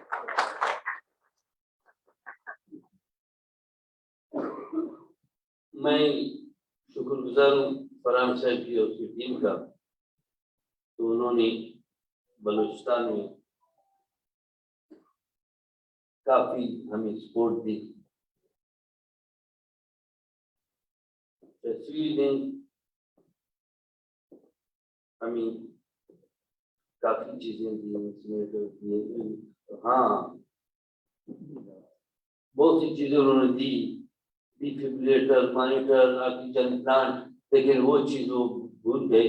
उन्होंने हमें इंसिनेटर भी तैयार करके दे दिया जो कई सालों से आउट ऑफ ऑर्डर था, वो भी उन्होंने हमें बना के दिया। तो फरहान साहब आपका शुक्रिया, लेकिन आप भूल गए कि मैं भूला नहीं हूँ। हम बलूचिस्तान वाले किसी का अगर एक गिलास भी पीते हैं तो वो सालों याद रखते। ऑक्सीजन प्लांट जो हमें मिला तो काफी अच्छे से आउट ऑफ ऑर्डर था। बलूचिस्तान में ऑक्सीजन प्लांट नहीं था और हमारे पास यही एक मैं उस वक्त एमएस का भी नजीर हॉस्पिटल का, और बाकी ऑक्सीजन हमें कराची से ला रहे थे, मार्केट में भी ऑक्सीजन शॉर्ट हो गई। तो जब उन्होंने हमें बना के दिया, हमें काफी सपोर्ट मिली। अगर आप लोगों को याद हो, लास्ट से क्या नहीं 4 महीने पहले मकरान में तुर्बत में काफी बहुत ही ज्यादा कोरोना के केसेस हुए और वहाँ ऑक्सीजन नहीं था। यही बेनजीर हॉस्पिटल थी, यही हम थे और यही फरहान साहब और उसकी टीम की सपोर्ट थी कि हम लोगों ने यहाँ से तकरीबन 250 सिलेंडर ऑक्सीजन क्वेटर से भर करके तुर्बत पहुंचा दिए। अगर ये ऑक्सीजन प्लांट हमारा न बनता तो हम इस काबिल नहीं होते कि तुर्बत को ऑक्सीजन पहुंचाते। और तुर्बत को आपको पता है वैसे भी काफी दूर था, वहाँ कोई भी ऐसी रास्ता नहीं था कि ऑक्सीजन पहुंच सके। तो सिर्फ और सिर्फ हमने क्वेटर से भिजवाए और वो भी बेनजीर हॉस्पिटल से भिजवाए। टाइम की शॉर्टेज है तो काफी दोस्तों ने अपनी एक्सपीरियंस भी शेयर किए और उन सब चीजों को दोबारा रिपीट करना मेरा ख्याल है वक्त का ज़िया होगा। मैं शुक्रिया अदा करता हूँ PDMA का, जिन्होंने हमारे साथ मिलकर के हमारी मदद की। NCOC का बहुत बड़ा रोल है, तो NCOC का बड़ा रोल था। और सबसे जो रोल है शायद आज हम इस स्टेज पर हमें चाहिए कि एक्नॉलेज करें मीडिया का रोल। मीडिया का बहुत बड़ा रोल था। तो मैं आप सबसे गुजारिश करता हूँ कि मीडिया के रोल को भी एक्नॉलेज करें, क्योंकि मीडिया के रोल के बगैर हम इतना काम न कर पाते जहाँ इस कोरोना पर काबू पा सकते थे। इस वक्त नया वायरस आया है ओमिक्रॉन, उसके लिए हमें उसी तरह तैयारियां करनी चाहिए, उसी तरह तमाम मेजर्स लेने चाहिए जिसका पहले में लिए थे, नो डाउट। लेकिन मुझे लगता है अभी वायरस कोरोना भी थक गया है, वो भी थक गया, उसकी भी क्या दे रही। तो वैक्सीनेशन बलूचिस्तान में हो रही है इस वक्त। वैक्सीनेशन हुई तमाम पाकिस्तान में, बलूचिस्तान के छोटा सा शहर कलाक, वो पिछले दिनों सेरेमनी हुई तो यहाँ से NCOC में अवार्ड दिया गया। बलूचिस्तान और पाकिस्तान में सबसे फर्स्ट आया जिसकी कोरोना की वैक्सीनेशन की कवरेज ज़्यादा थी। और इसके अलावा हमें सुन्नत रसूल पर अमल करना चाहिए। यही जिस तरह सुन्नत में था और पर्दे का हुक्म भी था, जो पर्दा नहीं भी करता था उन दोनों में उन्होंने मास्क के जरिए पर्दा शुरू किया। लेकिन इन चीज़ों और वही किस तरह हैंड वॉशिंग होती है, किस तरह जिस तरह हुक्म आज से 14 साल पहले था, वही हम लोगों ने अडॉप्ट करना शुरू किया। अभी हम सब हैरान हैं कि सब चीज़ों को हुक्म पहले ही आया था। तो मैं हमारे लिए ये कोरोना एक वबा थी और अभी तक है, इंशाल्लाह उस पर काबू पा जाएगी। मैं पिछले साल दिसंबर में SNC कर रहा था, तो ड्यूरिंग कोर्स हमारी डायरेक्टर साहबा थी कराची में, तो वहाँ उन्होंने मुझे इंटरव्यू के लिए सबको 1 by 1 बुला रहे थे। उन्होंने मुझे कहा कि डॉक्टर साहब क्या वजह है कि आपके बलूचिस्तान में as compared to other provinces Balochistan में कोरोना की थोड़ी सी कम है। तो मैंने कहा मैडम कई वजूहत है। एक वजह तो यह है कि हमारे बलूचिस्तान में सोशल डिस्टेंसिंग ऑलरेडी है, घर बहुत दूर दूर है। और मैंने उससे एक और पिक दिखाई जो मैं आप लोगों से भी शेयर करता हूँ, क्या वो शेयर हो सकती है वो पिक? मैंने कहा कि ये मेरे गाँव की हालत है, हमारी ये मेरा अपना गाँव है, ये मेरा अपना गाँव है। हम यही पानी पीते, इसी पानी से खाना पकाते, इसी पानी से नहाते धोते, और ये बैल भी है। ये मेरा गाँव है, LDGH में बोल रहा हूँ, बाकी गाँव का क्या हाल होगा। तो कोरोना हमें कितना हम पे असर करेगा तो इससे हमारी ऑलरेडी बॉडी हो चुकी है। तो इस पिक्चर को देखते हुए मैं आप सब लोगों को बता कि हमारे पास कोरोना हमारा मसला नहीं है, ये मसला भी है। तमाम इस वक्त डोनर्स, NGOs, मीडिया पर्सनल बैठे हुए हैं, इसके लिए इस मसले का भी हल निकालें जो हम फेस कर रहे हैं। बहुत बहुत शुक्रिया, थैंक यू वेरी मच।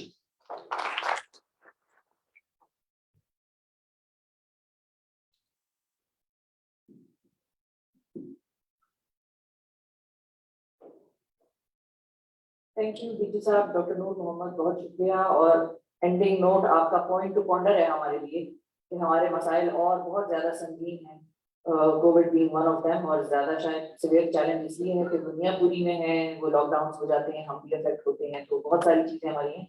अब मैं आप दोनों हजरात को दोबारा दावत दूंगी, पूरी माजरत के साथ बार बार आपको उठा रहे, डॉक्टर नूर मोहम्मद साहब और डॉक्टर नियाज मोहम्मद साहब, आप दोनों स्टेज पर तशरीफ ले आइए, और हमारे कुछ मजीद सोवेनियर्स हैं जो हम चाहेंगे कि अपने जिन लोगों ने हमारे सपोर्ट में हमारे साथ काम किया मिलकर कोविड से लड़ाई में, उनको आप ये शीट्स सोवेनियर्स पेश करें।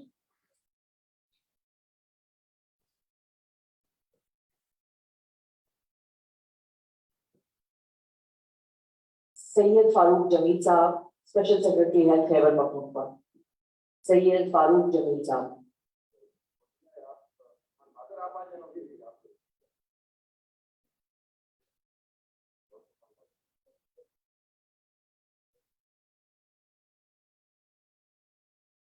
Doctor Khalid Rehman sahab, COVID focal person Khyber Pakhtunkhwa.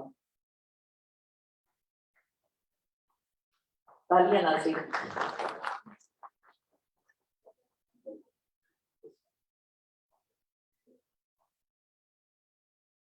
Doctor Khalid Rehman sahab, COVID के focal person for Khyber Pakhtunkhwa. Doctor Umar Shah sahab, जो कि hospital director MMM hospital PI Khan.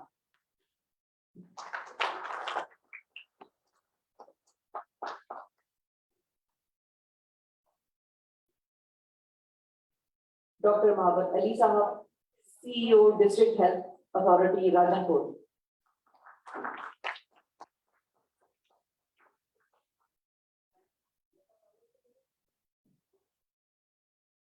Doctor Rizwan Ali Marri, ADHO NCD and nutrition at BHO office Sanghar. Doctor Rizwan Ali मरी।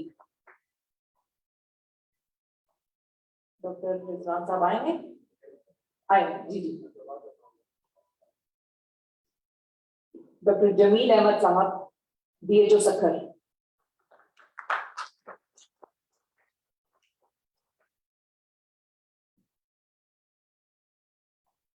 डॉक्टर जमील अहमद साहब।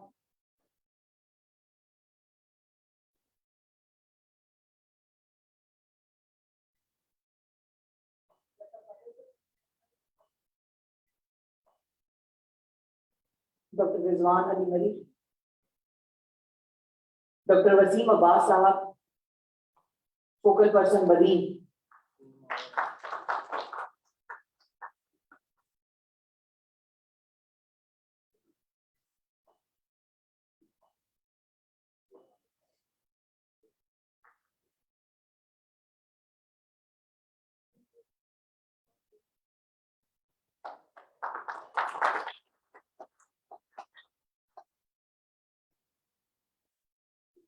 बहुत शुक्रिया अदा करूंगी मैं आप तमाम हजरात का। Thank you sir, thank you DG health Khyber Pakhtunkhwa and DG health Balochistan. Now I would like to call on stage Dr. Stephen Langrel again. Once again, I'm very sorry, but we need you on the stage, sir, to give out the shield souvenirs to two of our very important supporters who have worked with us. Mohammad Imran Khan, GM Operations, BRT Peshawar. BRT Peshawar का किरदार इस सारी effort में ये है कि इन्होंने चेफरी के और इस सारे इनिशिएटिव के हवाले से जो भी कोविड के जो अवेयरनेस कैंपेन थी वो इन्होंने अपने स्क्रीन पर चलाने की इजाजत दी। बहुत शुक्रिया sir. Mohammad Imran Khan, GM operation.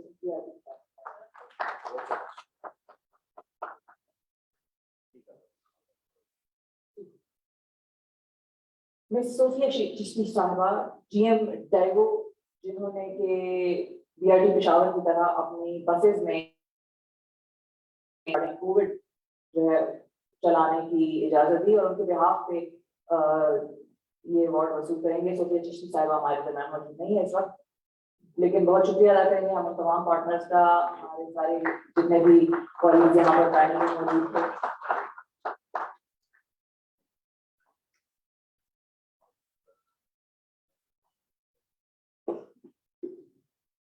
Thank you very much, Dr. Stephen Langrel, for your time, and thank you very much everyone who has stayed patient and patiently listening to the testimonials, to the people who have been here in our esteemed panel, and please stay with us. आज की इस तकलीफ का इख्तिताम होता है, लेकिन हम refreshment और लंच की तरफ बढ़ेंगे। तो आप लोगों की बहुत हम शुक्रगुजार हैं कि आप लोगों ने you guys have made it today and आप लोगों ने बड़े आराम से सुना, अपने एक्सपीरियंसेस शेयर किए और उम्मीद करते हैं कि आगे भी पाकिस्तान को इसी तरह हमारे जितने पार्टनर यहाँ पर एनजीओज थी, जो 7 एनजीओज का कंसोर्शियम था, उन्होंने कोविड के लिए जो काम किया है और जो प्राइवेट सेक्टर कोविड के लिए कर रहा था वो गवर्नमेंट अकेले नहीं कर सकती थी। सो प्राइवेट सेक्टर का एक बहुत बड़ा हाथ है कोविड पैंडेमिक को पाकिस्तान में अंडर कंट्रोल रखने में। आप तमाम मेहमानों का बहुत शुक्रिया।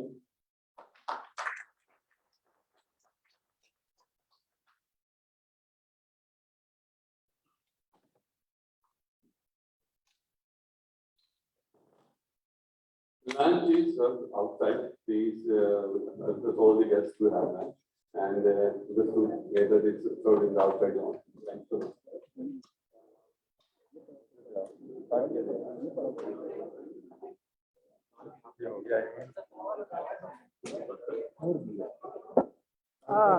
जब मिलते ही नहीं है कुछ तो